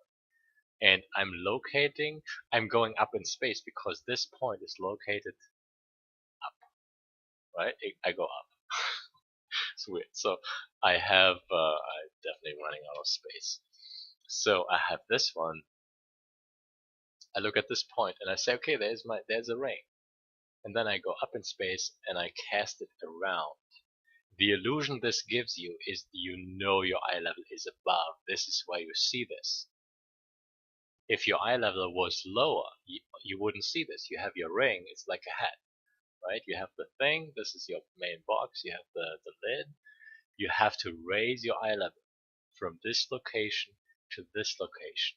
And then you will see this like reach around. And this is how I communicate this, right? Like it reaches around and the line that I draw goes up. And I have my outside edge and it goes up. So back to the eyeballs, we have the volume for the eyeball. And again, I'm looking at these points because the eyelid goes around in a kind of sausagey way. So even though this one, it could actually work. And all I really have is a cylinder. Then technically this is my section line, so it should shrink, right? Like it goes thinner and thinner. Otherwise, like drawing volume stuff is not easy, especially not in perspective. So I would need to locate these certain points and draw my three lines. These three lines. Inside, middle line, outline. This one is the section. No, contour. Oh my goodness. Take a deep breath. So outline, and I have this one. This is the one. And I do locate the line or the plane that is standing away first, because it gives me the idea of volume, and it is the plane that goes forward into space. Remember the staircase. Straight, down, forward, and straight is forward. Down is just down or is up. But this is the, again, horizontal, vertical. So the staircase has the progression, which again is basically straight down. This goes over because it is a round volume. This goes down, straight down, and then depending on what we have just an inclination. Otherwise, we can still have the staircase. The interpretation is still box, box, box, box. Planes, and these, they can go straight, otherwise they curve. Like the cylinder. Yeah, I'm from Germany. It's very late. Almost.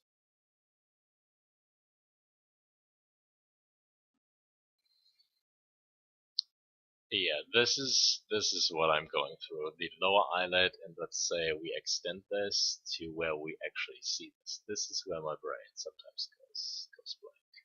We know the eyelid, like it actually overlaps. The overlap is like I get it, but I don't get it for the 3D reasons. Like I can draw eyes just fine, but I can't draw the volume on something. So this is the upper eyelid. This is the volume, and now it makes sense. The lower one, it goes this way, and it has to curl in. This is the outside, this goes in, and then it has the volume. This is basically the wall. I'm not drawing the depth plane, which would start inside everything. What I could do is basically locate the depth plane on the outside, but this is not what I want to do. Again, I'm drawing the contour line, and then I'm extending inside to have my depth plane. Oh my god, Pepper is hosting me, and I only noticed because I hear my voice. What are you doing, Pepper? What are you doing? What are you doing? So it's like overlaps and layering and weird stuff. And again, this is like the first step, right? We have plane, and this is where it gets tricky. Like this, the lower eyelid, the way it curves and like a sausage into or below, beneath the upper eyelid. And then it's kind of covered up so you don't see it, and it goes dark, but something that is shading and shadowing it. And I don't even know. It doesn't look right. That is what I know. It doesn't look right. So for one reason, it's like, and I could actually pop up some reference. Like drawing the lines. This is easy. running through my hatchings. This is the tricky part because I'm pulling the surface into the this XYZ space, or trying to 3Dify this thing, and it doesn't always work. Like, not as intended. Yeah, you go disappear. I should take a short break, but for the new people, this is what I usually practice, and then I started explaining basically since the beginning of the stream how I do this, how I try to do this.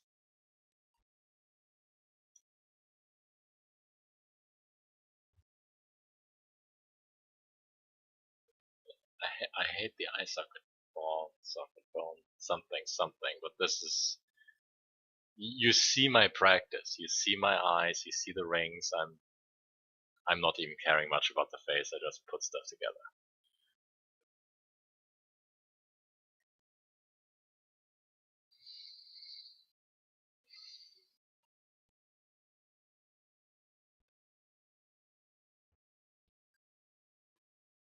There's something wrong with my eyelids.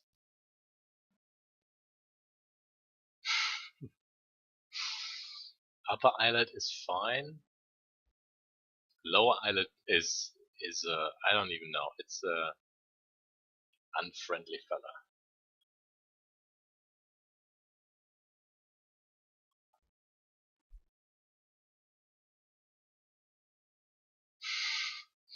This one. You get the derps.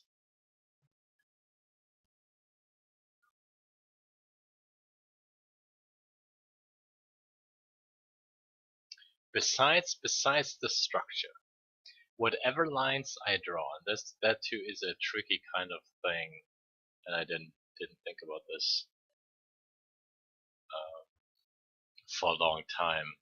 And there goes my train of thought because I was confused. There you go. I was bad some time ago.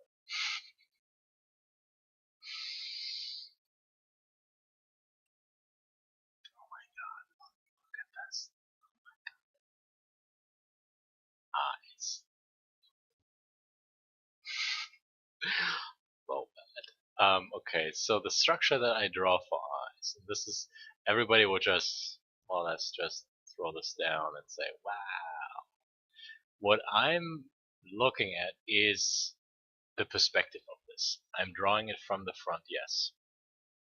Am I drawing, like, the actual location of the point of observation, basically? It's like, do I see the top? Or would I actually see the bottom? And this is, you wouldn't assume there is a bottom for the eyes, but what you see, you can sometimes see the top line of the lower eyelid. Sometimes you don't see it, and that means your eye level horizon is below a certain point where you don't see it. If you go too low, you have differences in structure, meaning the eye seen from the top, um, from the bottom, the lower eyelid basically changes, and that too is a weird kind of change. You don't see the top plane, which is in this case like the depth plane. What you do see is the upper eyelid suddenly has the depth plane because you see it. That is the actual thickness of the eyelid. You do see it. And then you have the eyeball and this thing. That is what I think about. So that I go from basically a 2D line structure to a kind of 3D interpretation. And that it does imply the perspective. So depending on where I am, I do see the top plane, and that it does give thickness immediately.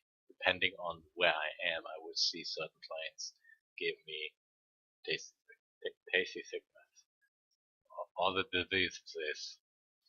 So this is what I think about. And again, these lines, upper eyelid, this one, it already looks wrong. My problem is, what I'm looking at is, I have a tear duct. This goes over, and it ends at a straight line, and that is bothering me. I can't figure out how the form actually continues, but what it does is, let's say I'm subdividing this into 3 pieces. So the first piece, basically, we have the eye, we have the tear duct. This goes up, this goes over, and then it goes down, but it also curves back. the straight line is just the end, and basically this is where it continues, but it continues behind the stuff, so that this is why I can't see it, and it doesn't make sense. Maybe it's not even the right structure, but this is kind of the analysis. Otherwise, I would have the volume in this line going over, and this would be the upper island, and I'm drawing it like this so that I have the thickness plane in place going around. And then I have this plane showing me the actual, this is the lid, this is the island. This is where you would expect the tear duct. It kind of looks a little bit wonky. Technically it could be, could be some guy. But we are drawing eyes. He has a very weird haircut, so. Lower eyelid goes around, and then this is where it goes. Yeah, my brain doesn't like this. It goes into the lower eyelid, into the upper eyelid. Oh my god! See, I'm misplaced. This should go over, and again, it ends in some way. Does it end like this? Does it end like this? Does it end like this? This is where I am. And technically, you would think it's just one line, but the single line connects to this one, like the hatching. So that I take this angle and I run it through. If I have a different angle, I still have to run it through, change it so that I capture the actual roundness and the surface of the island. This is, yeah, there's no words. There's no words, and this is looking like potato.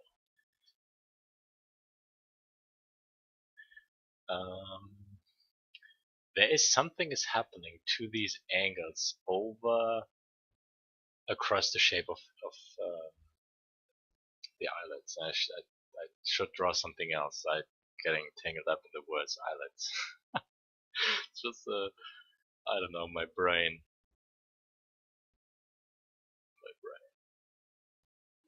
It's gonna haunt me.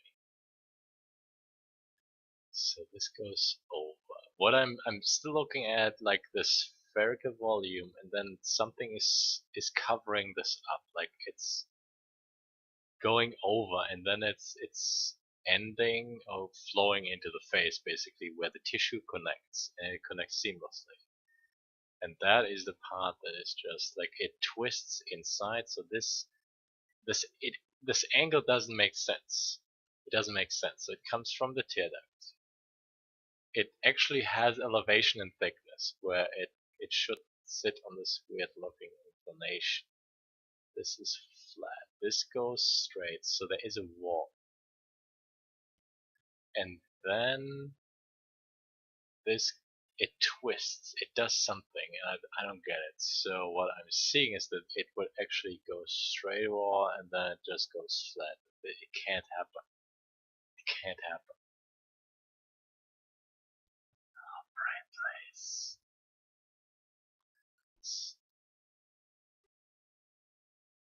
So part of my issue is the structure. I have to observe more eyes, so just continue my practice. So basically grinding on the repetition. It's like drawing an eye once, adding the shading, adding all elements, and then figuring out does it work, and then going through step by step, figuring out the problem, eliminating angles.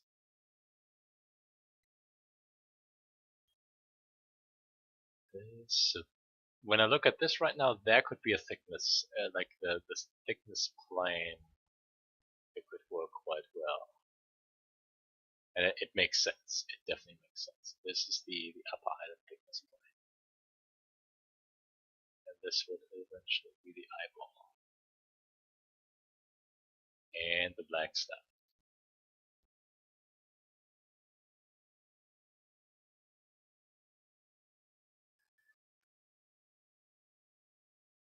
It's like our horizontal S going inside the face. Yes. Yes. Yes, yes. If you continue the S, you can have a spiral. And it is actually happening. If you look at the overlaps And if you follow certain lines, you do have a spiral, because this can go in, but you have an overlap. So this is where actually, wait, let me see. Again, you have so many ways to interpret the structure, but I do believe it's tricky for the left eye. Actually, I would use the other eye is easier for some reason. But where do I start? So, like, to build the spiral that I have in my brain, I don't know if I start at the outside or the inside. And this would be the tear duct, and this would be the eyelash. Outside, inside. Inside of the face, or inside usually means it connects to the symmetry line of this thing, if it has one. Not all things, not all body parts can be asymmetrical. But I do work with the symmetry line. This is fine. So again, I have to hatch this. And I have to, oh my god, I want to, like, the perspective, the roundness, and so, and again, this is wrong. It's just wrong. No, no, no. So this goes the eyelid. This is fine, right? This is still fine. That would be shading, and then this goes dark, and then at the end, like, something happens to this thing, and I don't get it.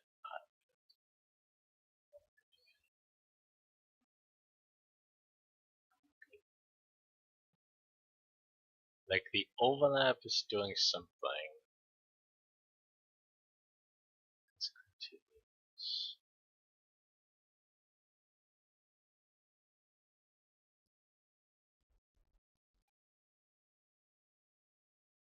Like, the actual overlap, or how the tissue. Oh my god, pun. Oh my god, I should ban you. I don't get it. eyelid, don't get it. No, you don't. No, you don't. But the actual overlap is definitely breaking my brain.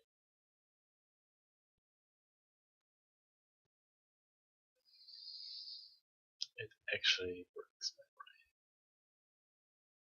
They don't you dare. Good. Was a good pun. Was a very good pun. Oh, you.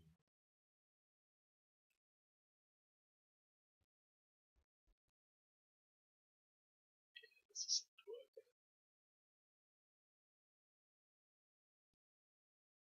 This is definitely not working.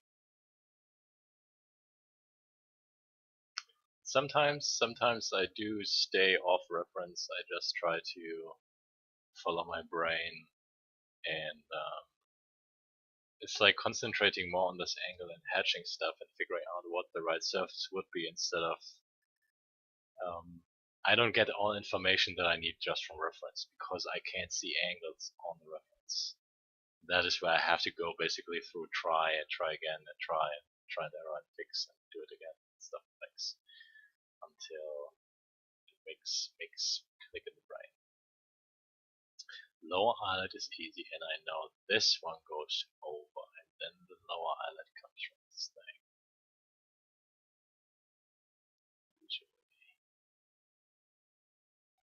It was so quiet before. Yes, it was. Yes, it was. The move is complete. I was fairly happy that internet worked. The internet is somewhat slow, which is fine. I can stream. There's no frame drops. So quality didn't really improve, but it works. I put up my PC.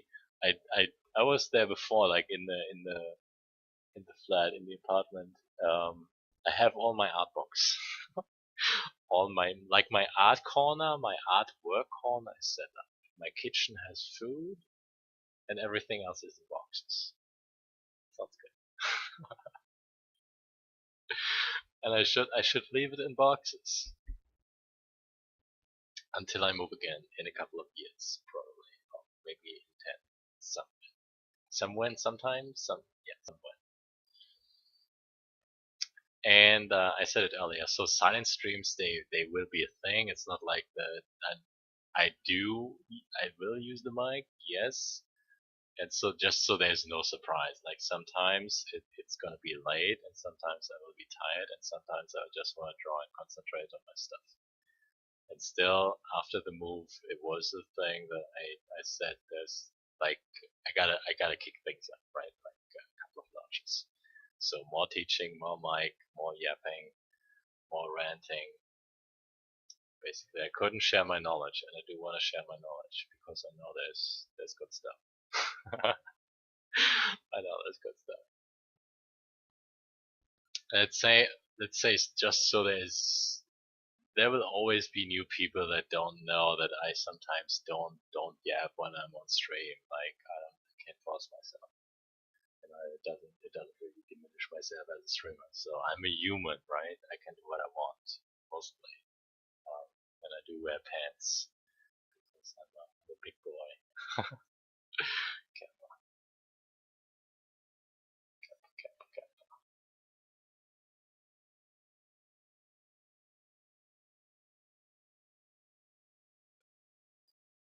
Otherwise, like learning stuff when you don't have to explain what you're learning, and you learn so much faster.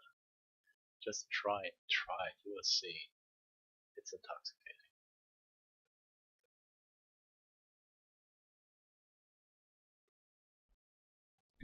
Sometimes. But yeah, I couldn't be a teacher or share my knowledge if I wasn't on mic or talking, so otherwise there's always things.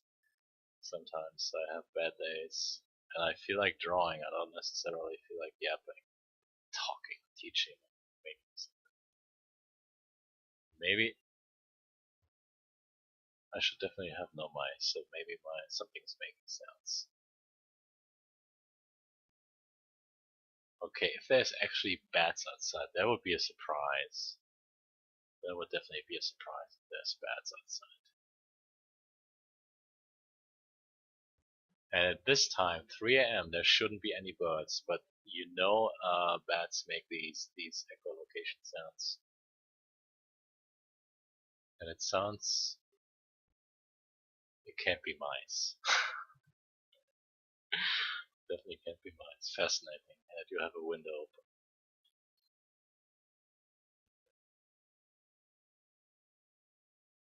Strange. Very, very strange.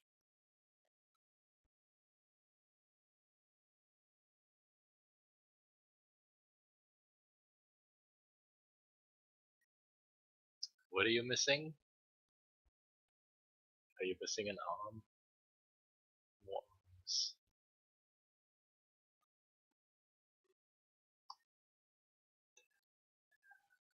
I don't. I gotta look at this weird. The actual, like the butt of the eyeball. This thing where the upper eyelid overlaps the lower eyelid. I have to look at the overlap and how this actually connects with the tissue. That is what I have to look at.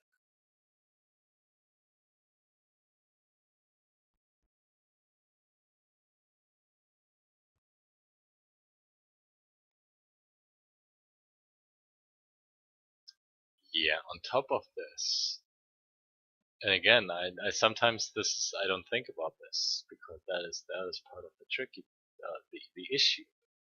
The way I've drawn the face is completely front. The way I've drawn the eye is not completely front. So on top of the actual structure that I draw on paper on the canvas before I hatch has to fit a certain perspective, which should be front. It should be tilted down or it should be tilted up. And this is this top line, top. This is just the front. This would be the bottom.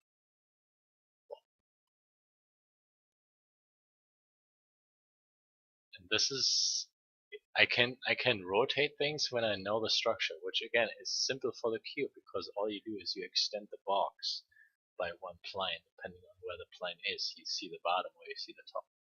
Otherwise, you just see the front. And it makes sense when you do it like this. This is where your eyes are. You see the bottom plane, you see the top plane. if you have this one. Otherwise, you can extend it to the one side, or you extend it to the other side. That too is there's a simpleness about the perspective. You have your main square. You look at these points because the planes that are adjacent, they connect. You can always and only see three. You take this point, you think about any random angle, right? This is a random angle. You take this angle, make this short. You take this, yoink, yoink. You connect it to as many points as you can. One line will reach inside your shape and the square shape. Don't use this one because it overlaps. And then you connect this, and you have a box in perspective. Huzzah! So let's say you have the same square or different square, and you take a different angle. Right? So one of these again will reach inside the shape. So, and we know which one, so we don't draw this, and then we connect. Magic. On top of this, and this is definitely easier for two planes, and because I have two planes for this kind of stuff. Interpreting the depth is easy, kind of easy when you have two planes. You have these 2 points, and you know there is actual space between, right? Because they are not folded like this thing exists. It doesn't exist in the same thing. So it's further away, basically. And if it is further away, it has to shrink. And then you still connect these. This is again the basic perspective stuff. Main plane, this is parallel, so these lines parallel, and then it shrinks. If you continue this down, you end up at the vanishing point. If you do have 3 planes, it's not as easy. And I would leave this to your practice. If you have some practice things to look over when it comes to perspective, let me know. I will help you fix things. I should draw eyes. I should draw boxes. Box eyes? I can't draw box eyes. Not yet.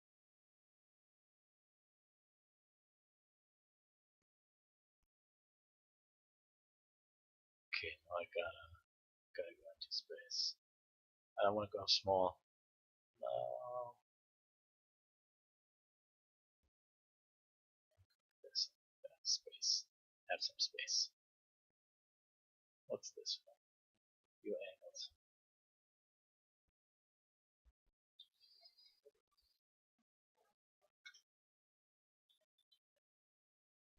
Into space we go.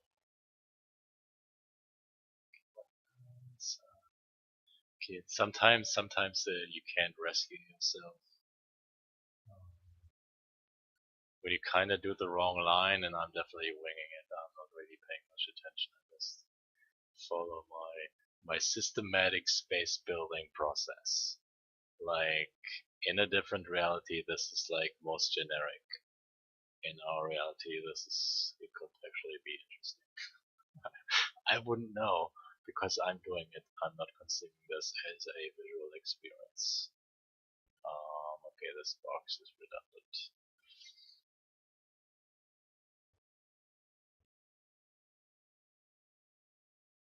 Yeah, if it was, yeah. Let's see how far I have to go until this becomes generic.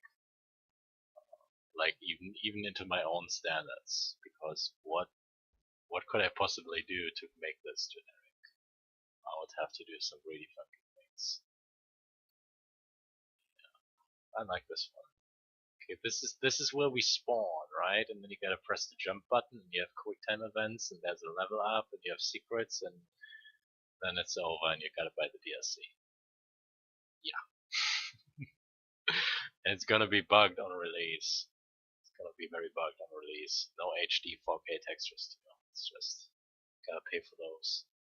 Only DLC. Only DLC. And in 5 years there's gonna be a remastered version. Also on console and on mobile. Yeah.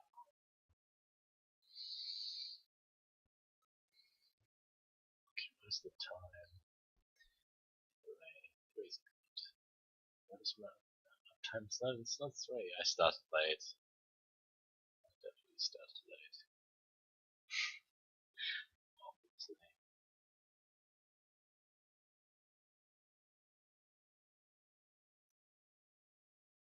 I'm pressing the wrong buttons.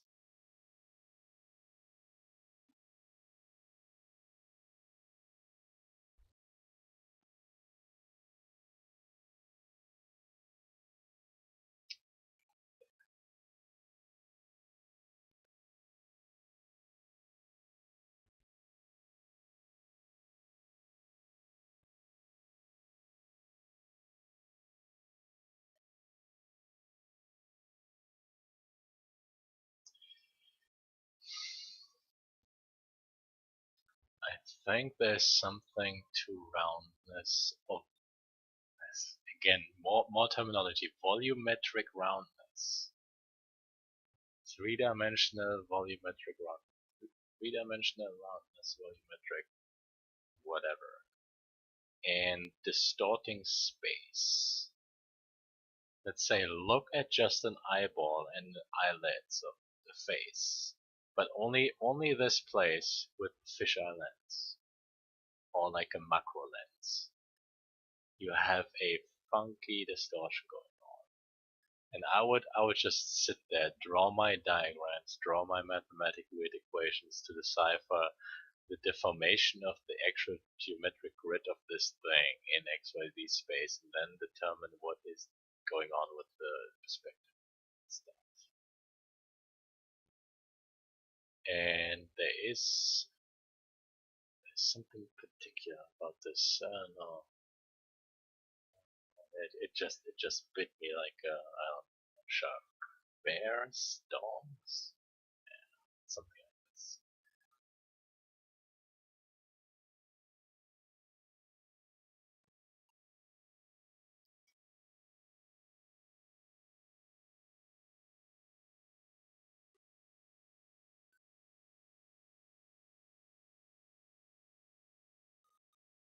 Something about the roundness. What is this?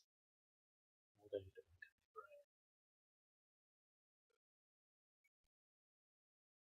Like, when I say this, I have a certain image in my head of like rings, right? I see like a more square thing, and there's round things, and they're like overlapping and inside of each other or something. And like the thing is being deformed by basically changing the lens that you use to observe this. Like a macro lens or fisheye or telelens or weird lenses, cell phone lenses, camera lenses, video camera lenses, all of this. So you would see the same thing, but you see a different kind of thing. It's still the same, but it looks different because the lens that looks at this thing is different. We can only use our eye because that's what we have. If we actually look through the camera, through the different lens things, we would see the difference. So from this, I would see certain angles and certain curves behave in a certain kind of way, and that is precisely what I'm looking for. It's like a visual jelly. It bounces, kind of it's soft like boobs, but it's not boobs. It's like a visual thing. It's like a vibration or oscillation or like a membrane, very much like a membrane, and it vibrates in XYZ space, but only like it's specified. It's not random, but it's very specified, but it's still weird because I don't know. I don't know. And so that like yeah, I just don't know. I don't know. My brain is lost. But I want this. I want this. So this weird kind of jelly, the visual jelly, is kind of precisely what I want because it is showing all the different states. So I have a more or less fixed line structure. That means I have a 1, 2, 3 for the upper eye part. I have this arc for the lower thing. I have this one. This thing as it exists is projected in a certain perspective. It does exist in a certain perspective. If I would change the perspective, I would use the same structure and portray and project the same structure inside any and all perspectives. And I always go from a certain kind of structure. I don't change necessarily the amount of lines if I don't know what I'm doing. When I draw my eyes and my lips, I use the base and then I extend the base. I don't go random. I don't go nuts or be overly creative when I approach this. I still try to maintain more or less something where my brain can say it knows what it's doing. And in a way, when I draw lips, I want to draw lips. I'm not drawing ears, and I'm certainly paying enough attention to make sure when I want to draw lips, I draw lips. Still, it's so weird.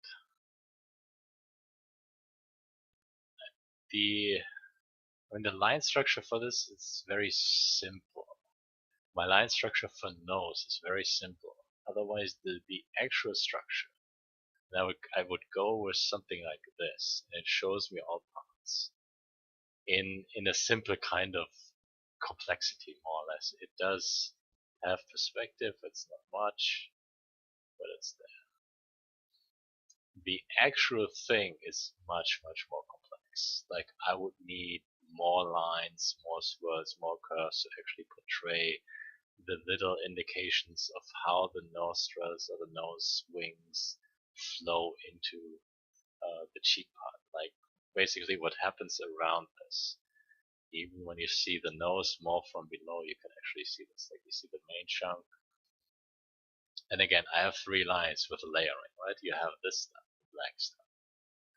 And from this, you have this one going towards the middle. And there you have got this the shadow. Then kind of tucks into the stuff. But this is what I mean. Like, it flows into the rest of the face.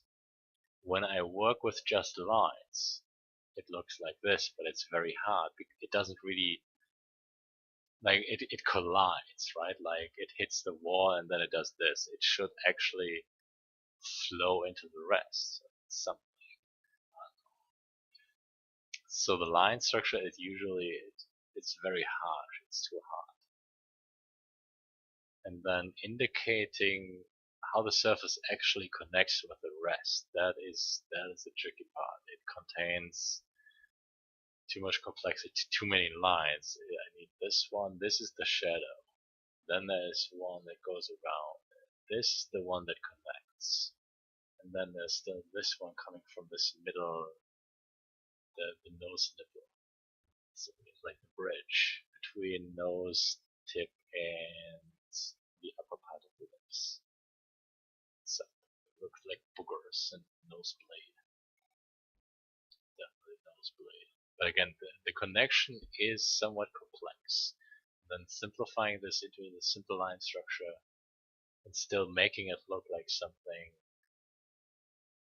Yeah, it's not easy, tricky stuff. Especially when half asleep. Anybody else half asleep?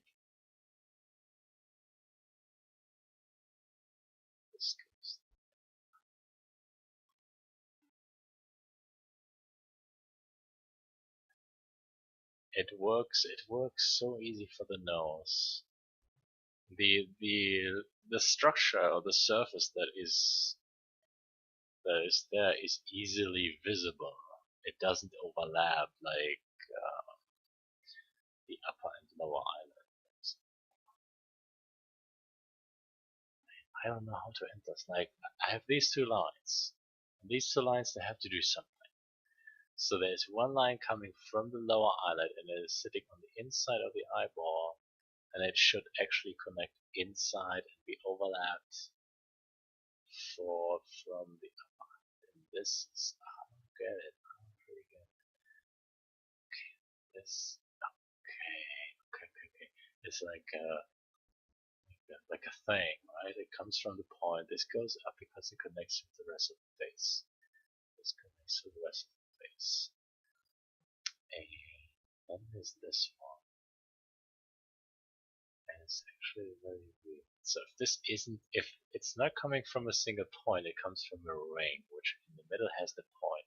But then there is the offset, and this is the offset, and that too, it creates the square, straight plane ending. This goes around. Essentially, it goes there again, connects to the point, but shouldn't circle. This is the island, and on the inside, I have the depth.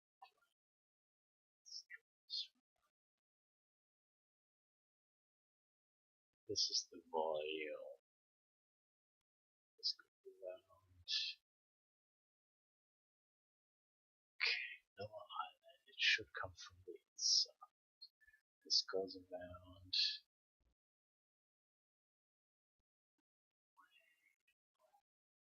What is this?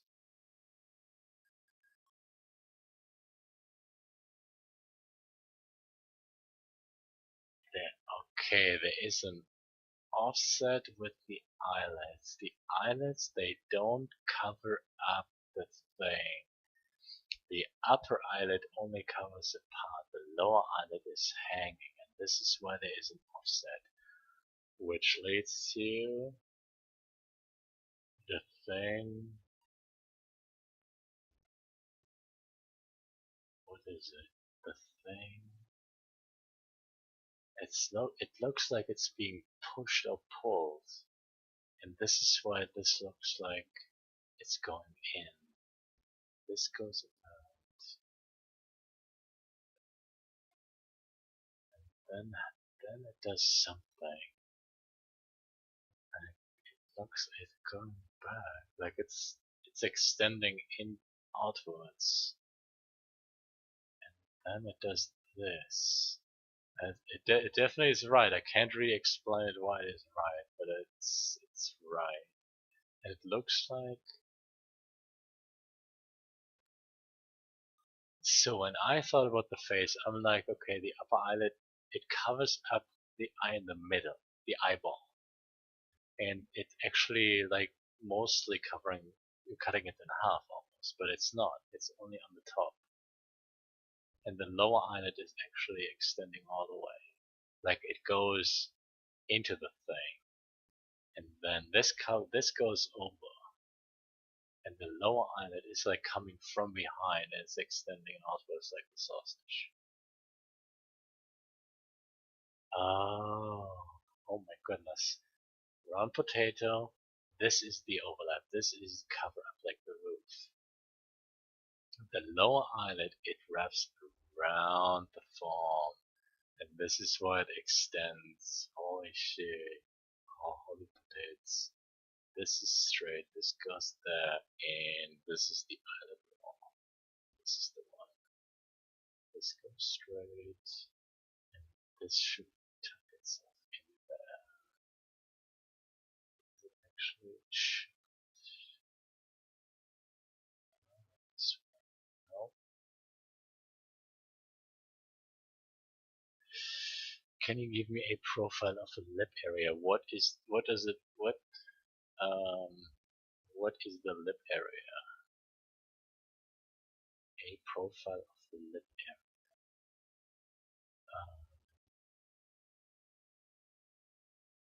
Wait, I got this. I got this. I got this. Like so. Wait, wait.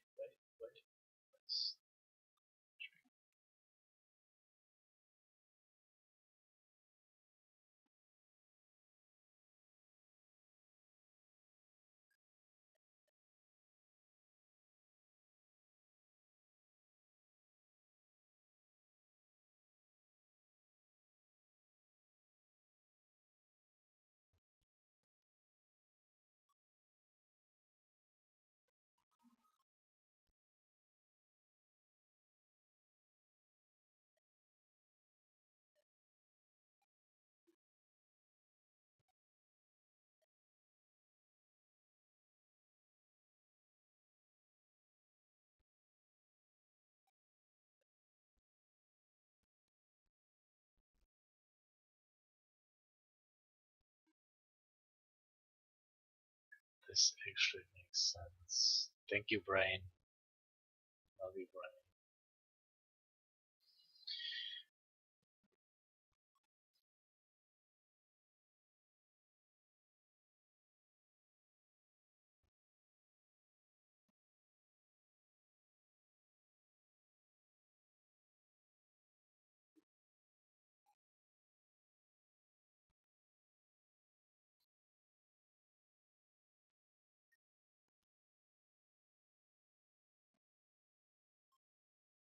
I'm completely stuck in my studies.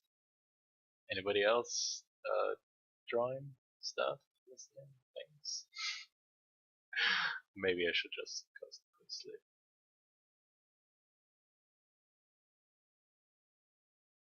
Maybe I should. There's a lot. Well, technically, yeah, I can definitely hear the cars. And there's sounds outside. It's not noise. It's just sounds. And I'm like, what is this? What is this? This sounds interesting. What is this? Especially at 3:24 a.m. Yeah, what is going on inside? Sounds.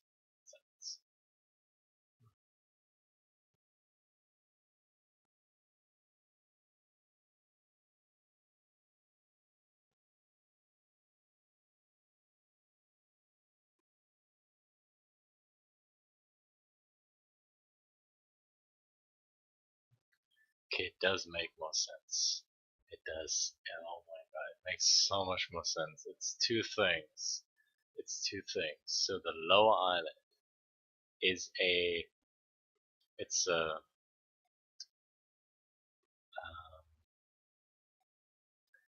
when you have a accident with the cars or something, you get these weird looking big things around your neck.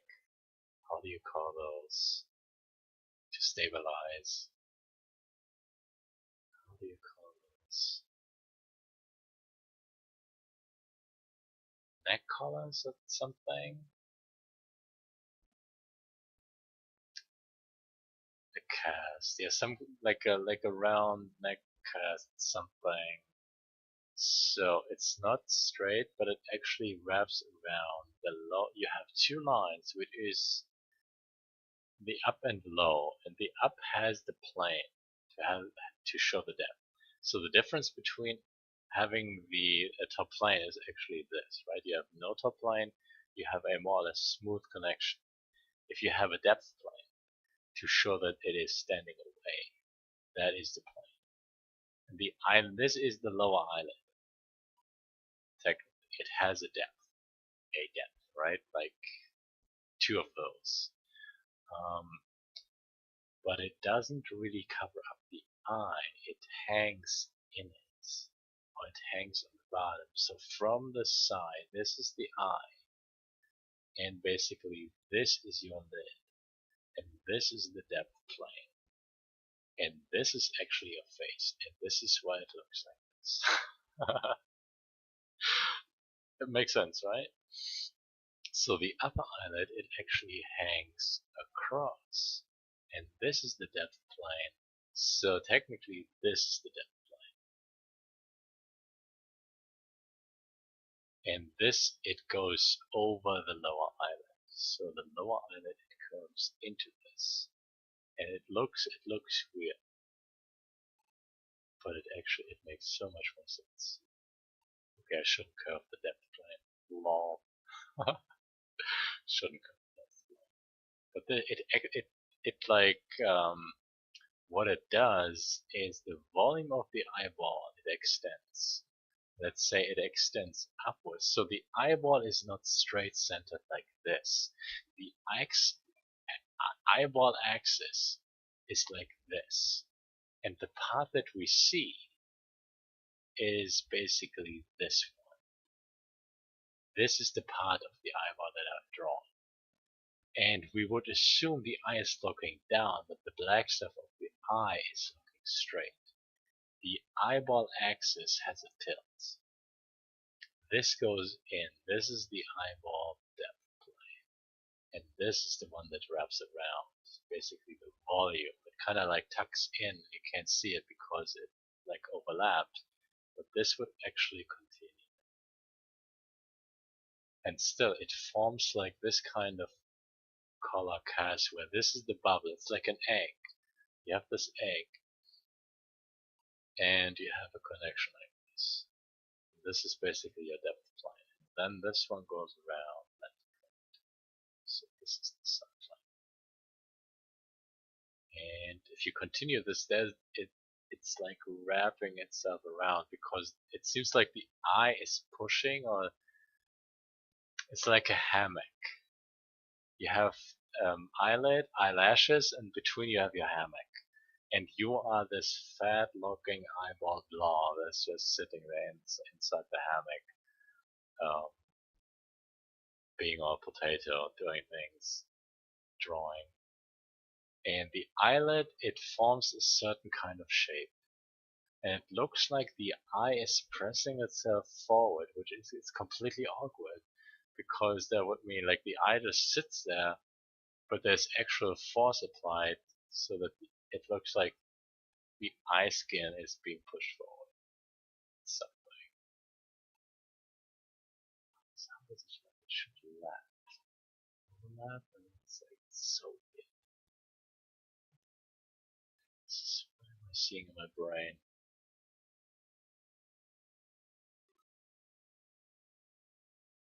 That's the wrong connection.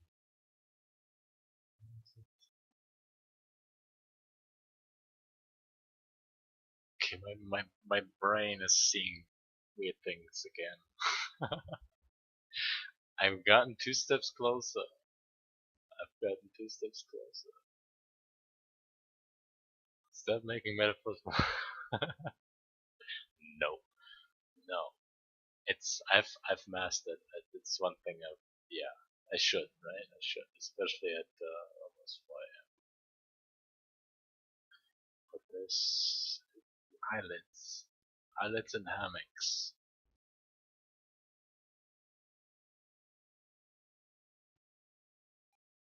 Like there is a push thing, right? Like I have these 2 poles, right? And then I have this thing which is the hammock, and I have my egg. And I push this egg so far that it forms this kind of thing, right? And then I have to rotate my egg so that it goes straight, and then it like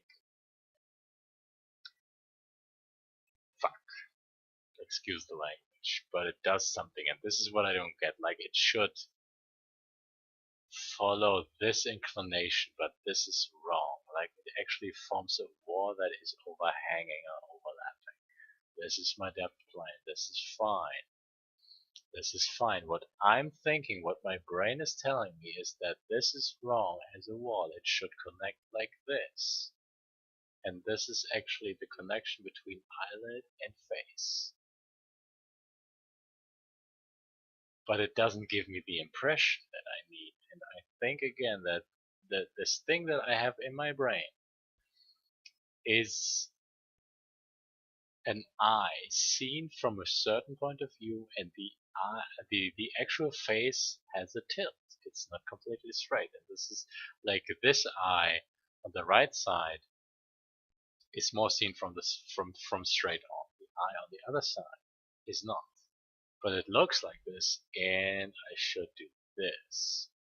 This has to be more flat, so that this can have my weird looking flat line that I don't like, and then the eyelid is actually hanging. Like it looks like it's hanging. And still, between in this location, I'm expecting that it's actually like, okay, here's another weird analogy. That's not an analogy. You know, the water pitcher. It's like a cylinder. You have the grip, right? And then you have this weird looking thing where you pour out the water. And it's like a lid. You take like I'm looking at it like this. I take these points and I'm pulling them. But I'm also rotating them or like twisting them to the outside so that it twists itself. I don't get it. Like my brain. And I see it in my brain. I see it.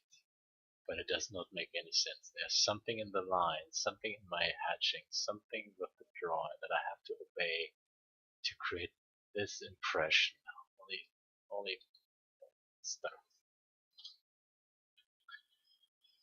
This is the one. Then this is the second, and there is something new the plates. This is it actually. It has to overlap. It has to partially overlap. I don't get it. Like my brain says the one thing, my intuition said another, and my mind says something else, and my body just wants to sleep. Yeah. So it's like this. It has to come forward. It doesn't work any other way, and it goes up, and then it actually has to go down. Like this actually bends around for whatever reason. This is what my brain sees, but it can't do this. It can't actually do this.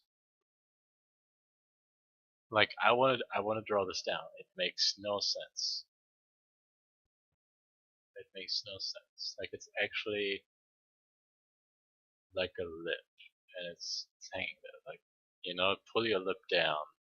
So this is where your gums would be, and these are your teeth. And it looks like a lip. No kidding. Yeah, teeth, more teeth.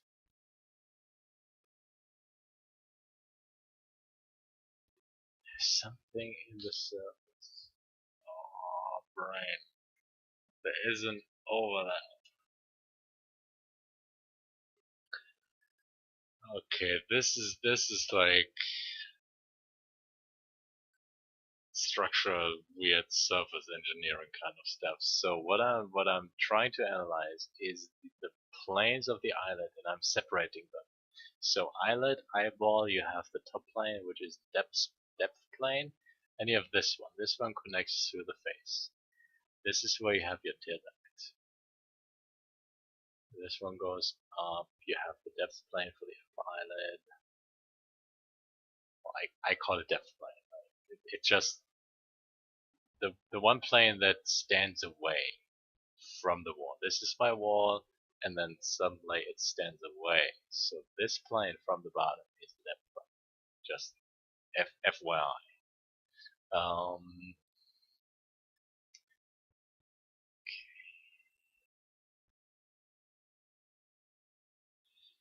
what is it doing?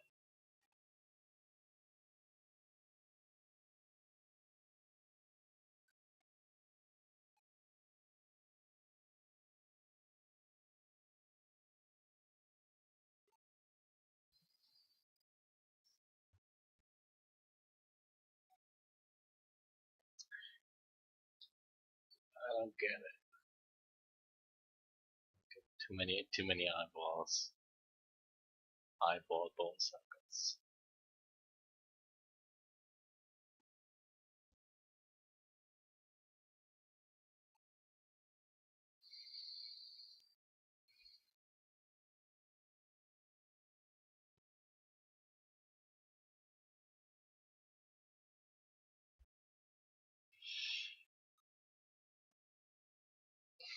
Yeah, my brain just emptied itself.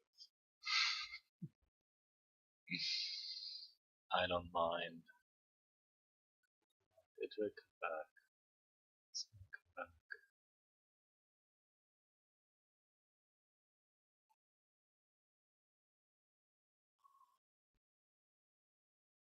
back. There goes the yawn. First yawn.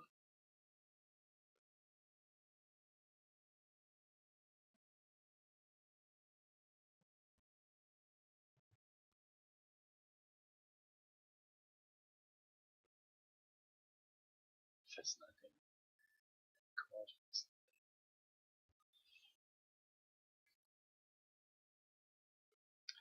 Okay. Where is it?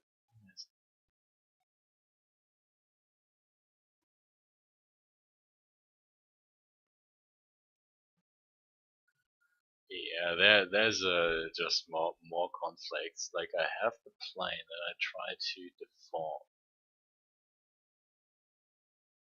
and the curvature that I'm seeing, I want to express with one angle, and that is not possible. So these are my elements. In every straight line, this one becomes a curve. And it kinda goes wherever it wants to. So all of these points, they still connect to this curve. And they don't just snap, meaning they go from this point to this point like linear. There is a something, like, my brain is fascinating. It says connection matrix, whatever that means, right? It has nothing to do with the movie, but there's something in between this point and the connection point that determines the flow. It's like interpolation. And this, depending on how this is done, it creates this section, which in this case is this, because there is a kind of edge. There's a low point, which is this one, where the wall surface connects to the flat surface. And then there's it. It only exists in this location, where the angles or the planes, they have like this angle variation. It's like going off balance, off ratio. And that means there is an edge only in this location. If I had this line not being this, but this, it creates a different surface, so that I have another top line, which in this case it's not supposed to be this way. So the surface that I see it from something like this, from the back. It is also curved forward. It is then curved upward, which is like this. And then it has this internal twisting going on, which means it doesn't really, I can't even, there is some kind of overlap. And I have no idea, where does it come from? This doesn't even work. There's something that goes,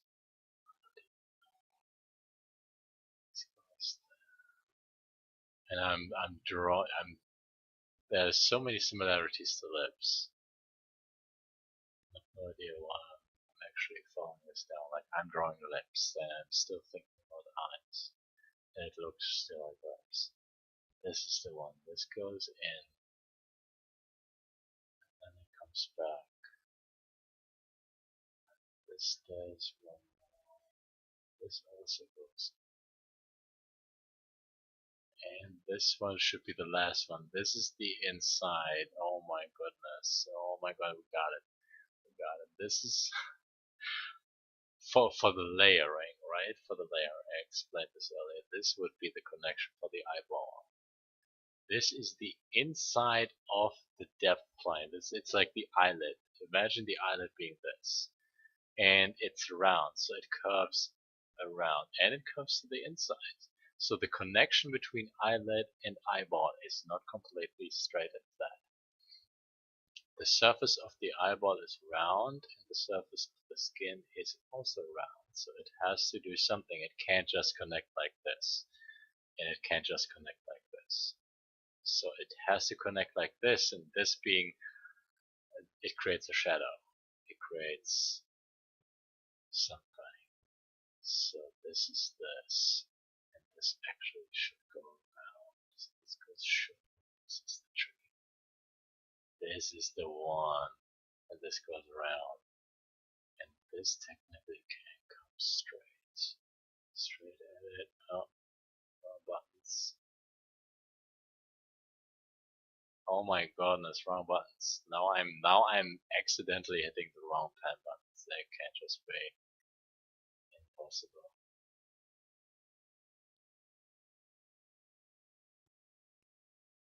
I got it. I got it. That's my homework. So what I had to find out is the leading line of the surface, and it is this one. This is the leading line. It comes from wherever. It goes into the thing all the way around, and then there's two lines more from the inside. these ones. The one connects to the eyeball, the other one builds the shadow point, and then I have a third, fourth one connecting all the way to the outside, but it's still coming from the inside. And then I can have the wall, otherwise I can have more planes following whatever.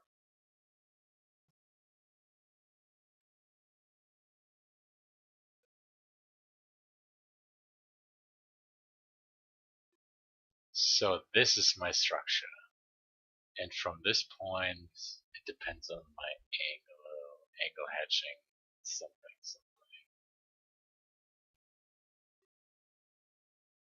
Outside, inside, main plane. Yay! Yay! So let's try this. This goes in, there's another one, and another one. Yoink. Shadow. There's a big shadow.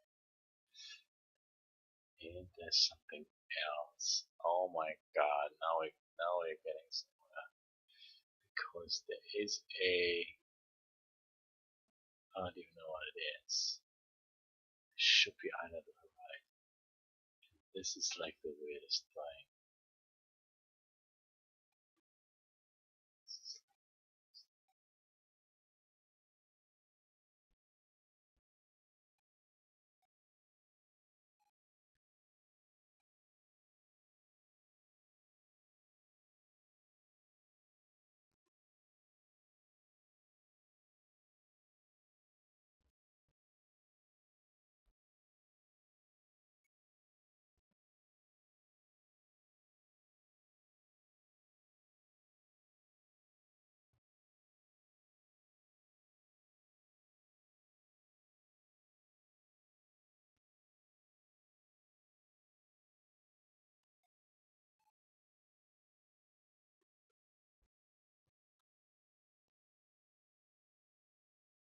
There's my overlap. I see it.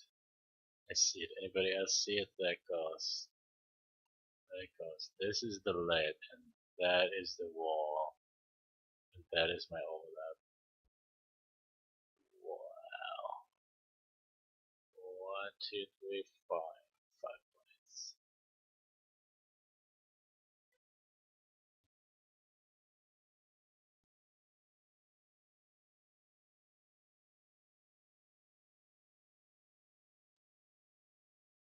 This is so weird.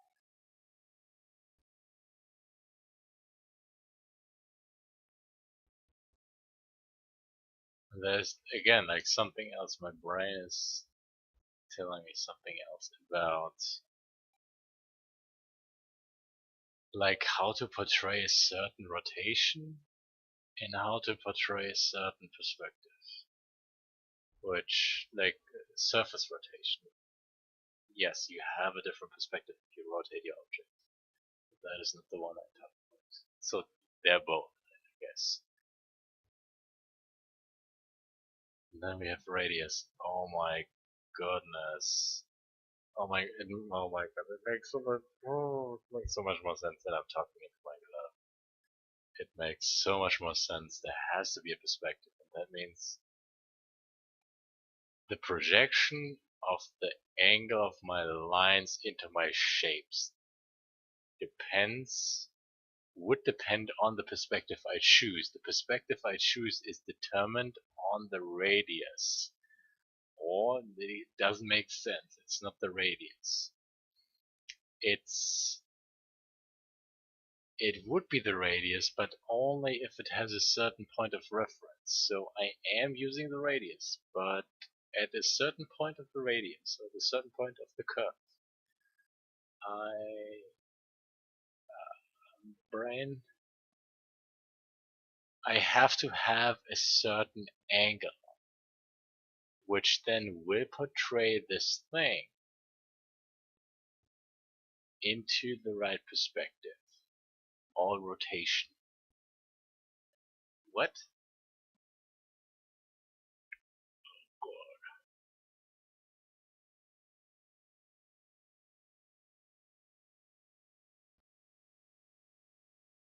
It does make sense. So if there is actual space And if you have a layered 3D objects of rings and lids and lips and stuff and things that overhang and twist and stuff.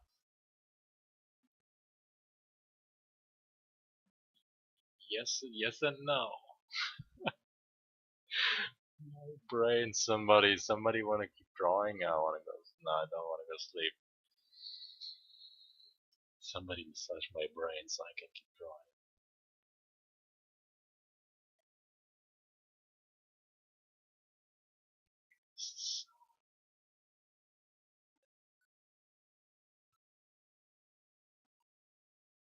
Anybody still following? Anybody still following?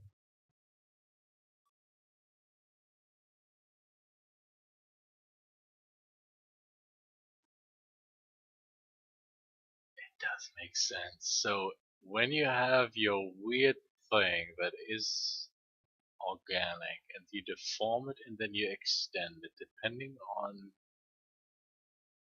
it makes sense. So there has to be an extension of something.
Oh, so you can see three planes of something, but depending on certain things, you do have perspective overlaps because part of the objects will overlap other parts of the objects.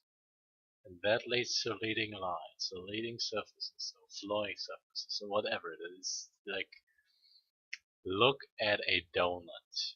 Look at the donut.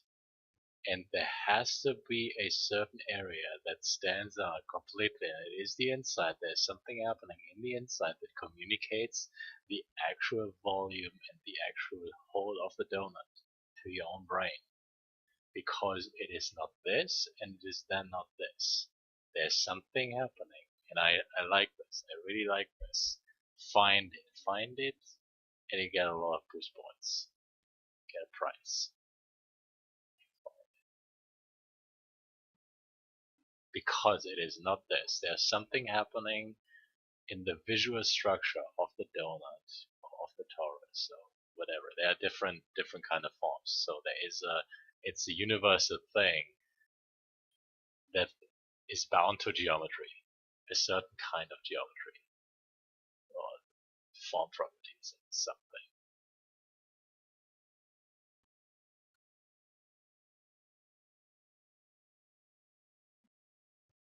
So this is strange. I'm getting there. My brain is asleep. But I'm getting there.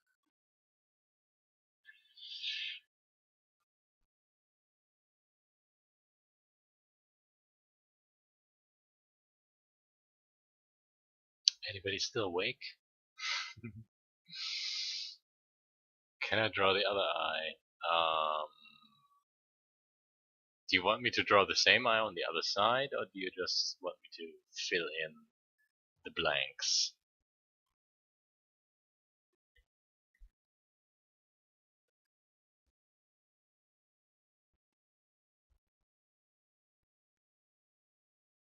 Sure, I think I'll take a short break and just get some drink and stuff.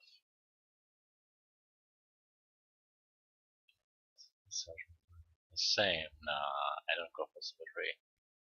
That is a different skill. It's not on the agenda today. I gotta disappoint you. I can cheat though. Watch. I can lose.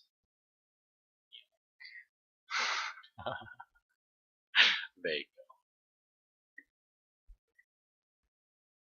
I got it. See, I got it. One, 2, 3.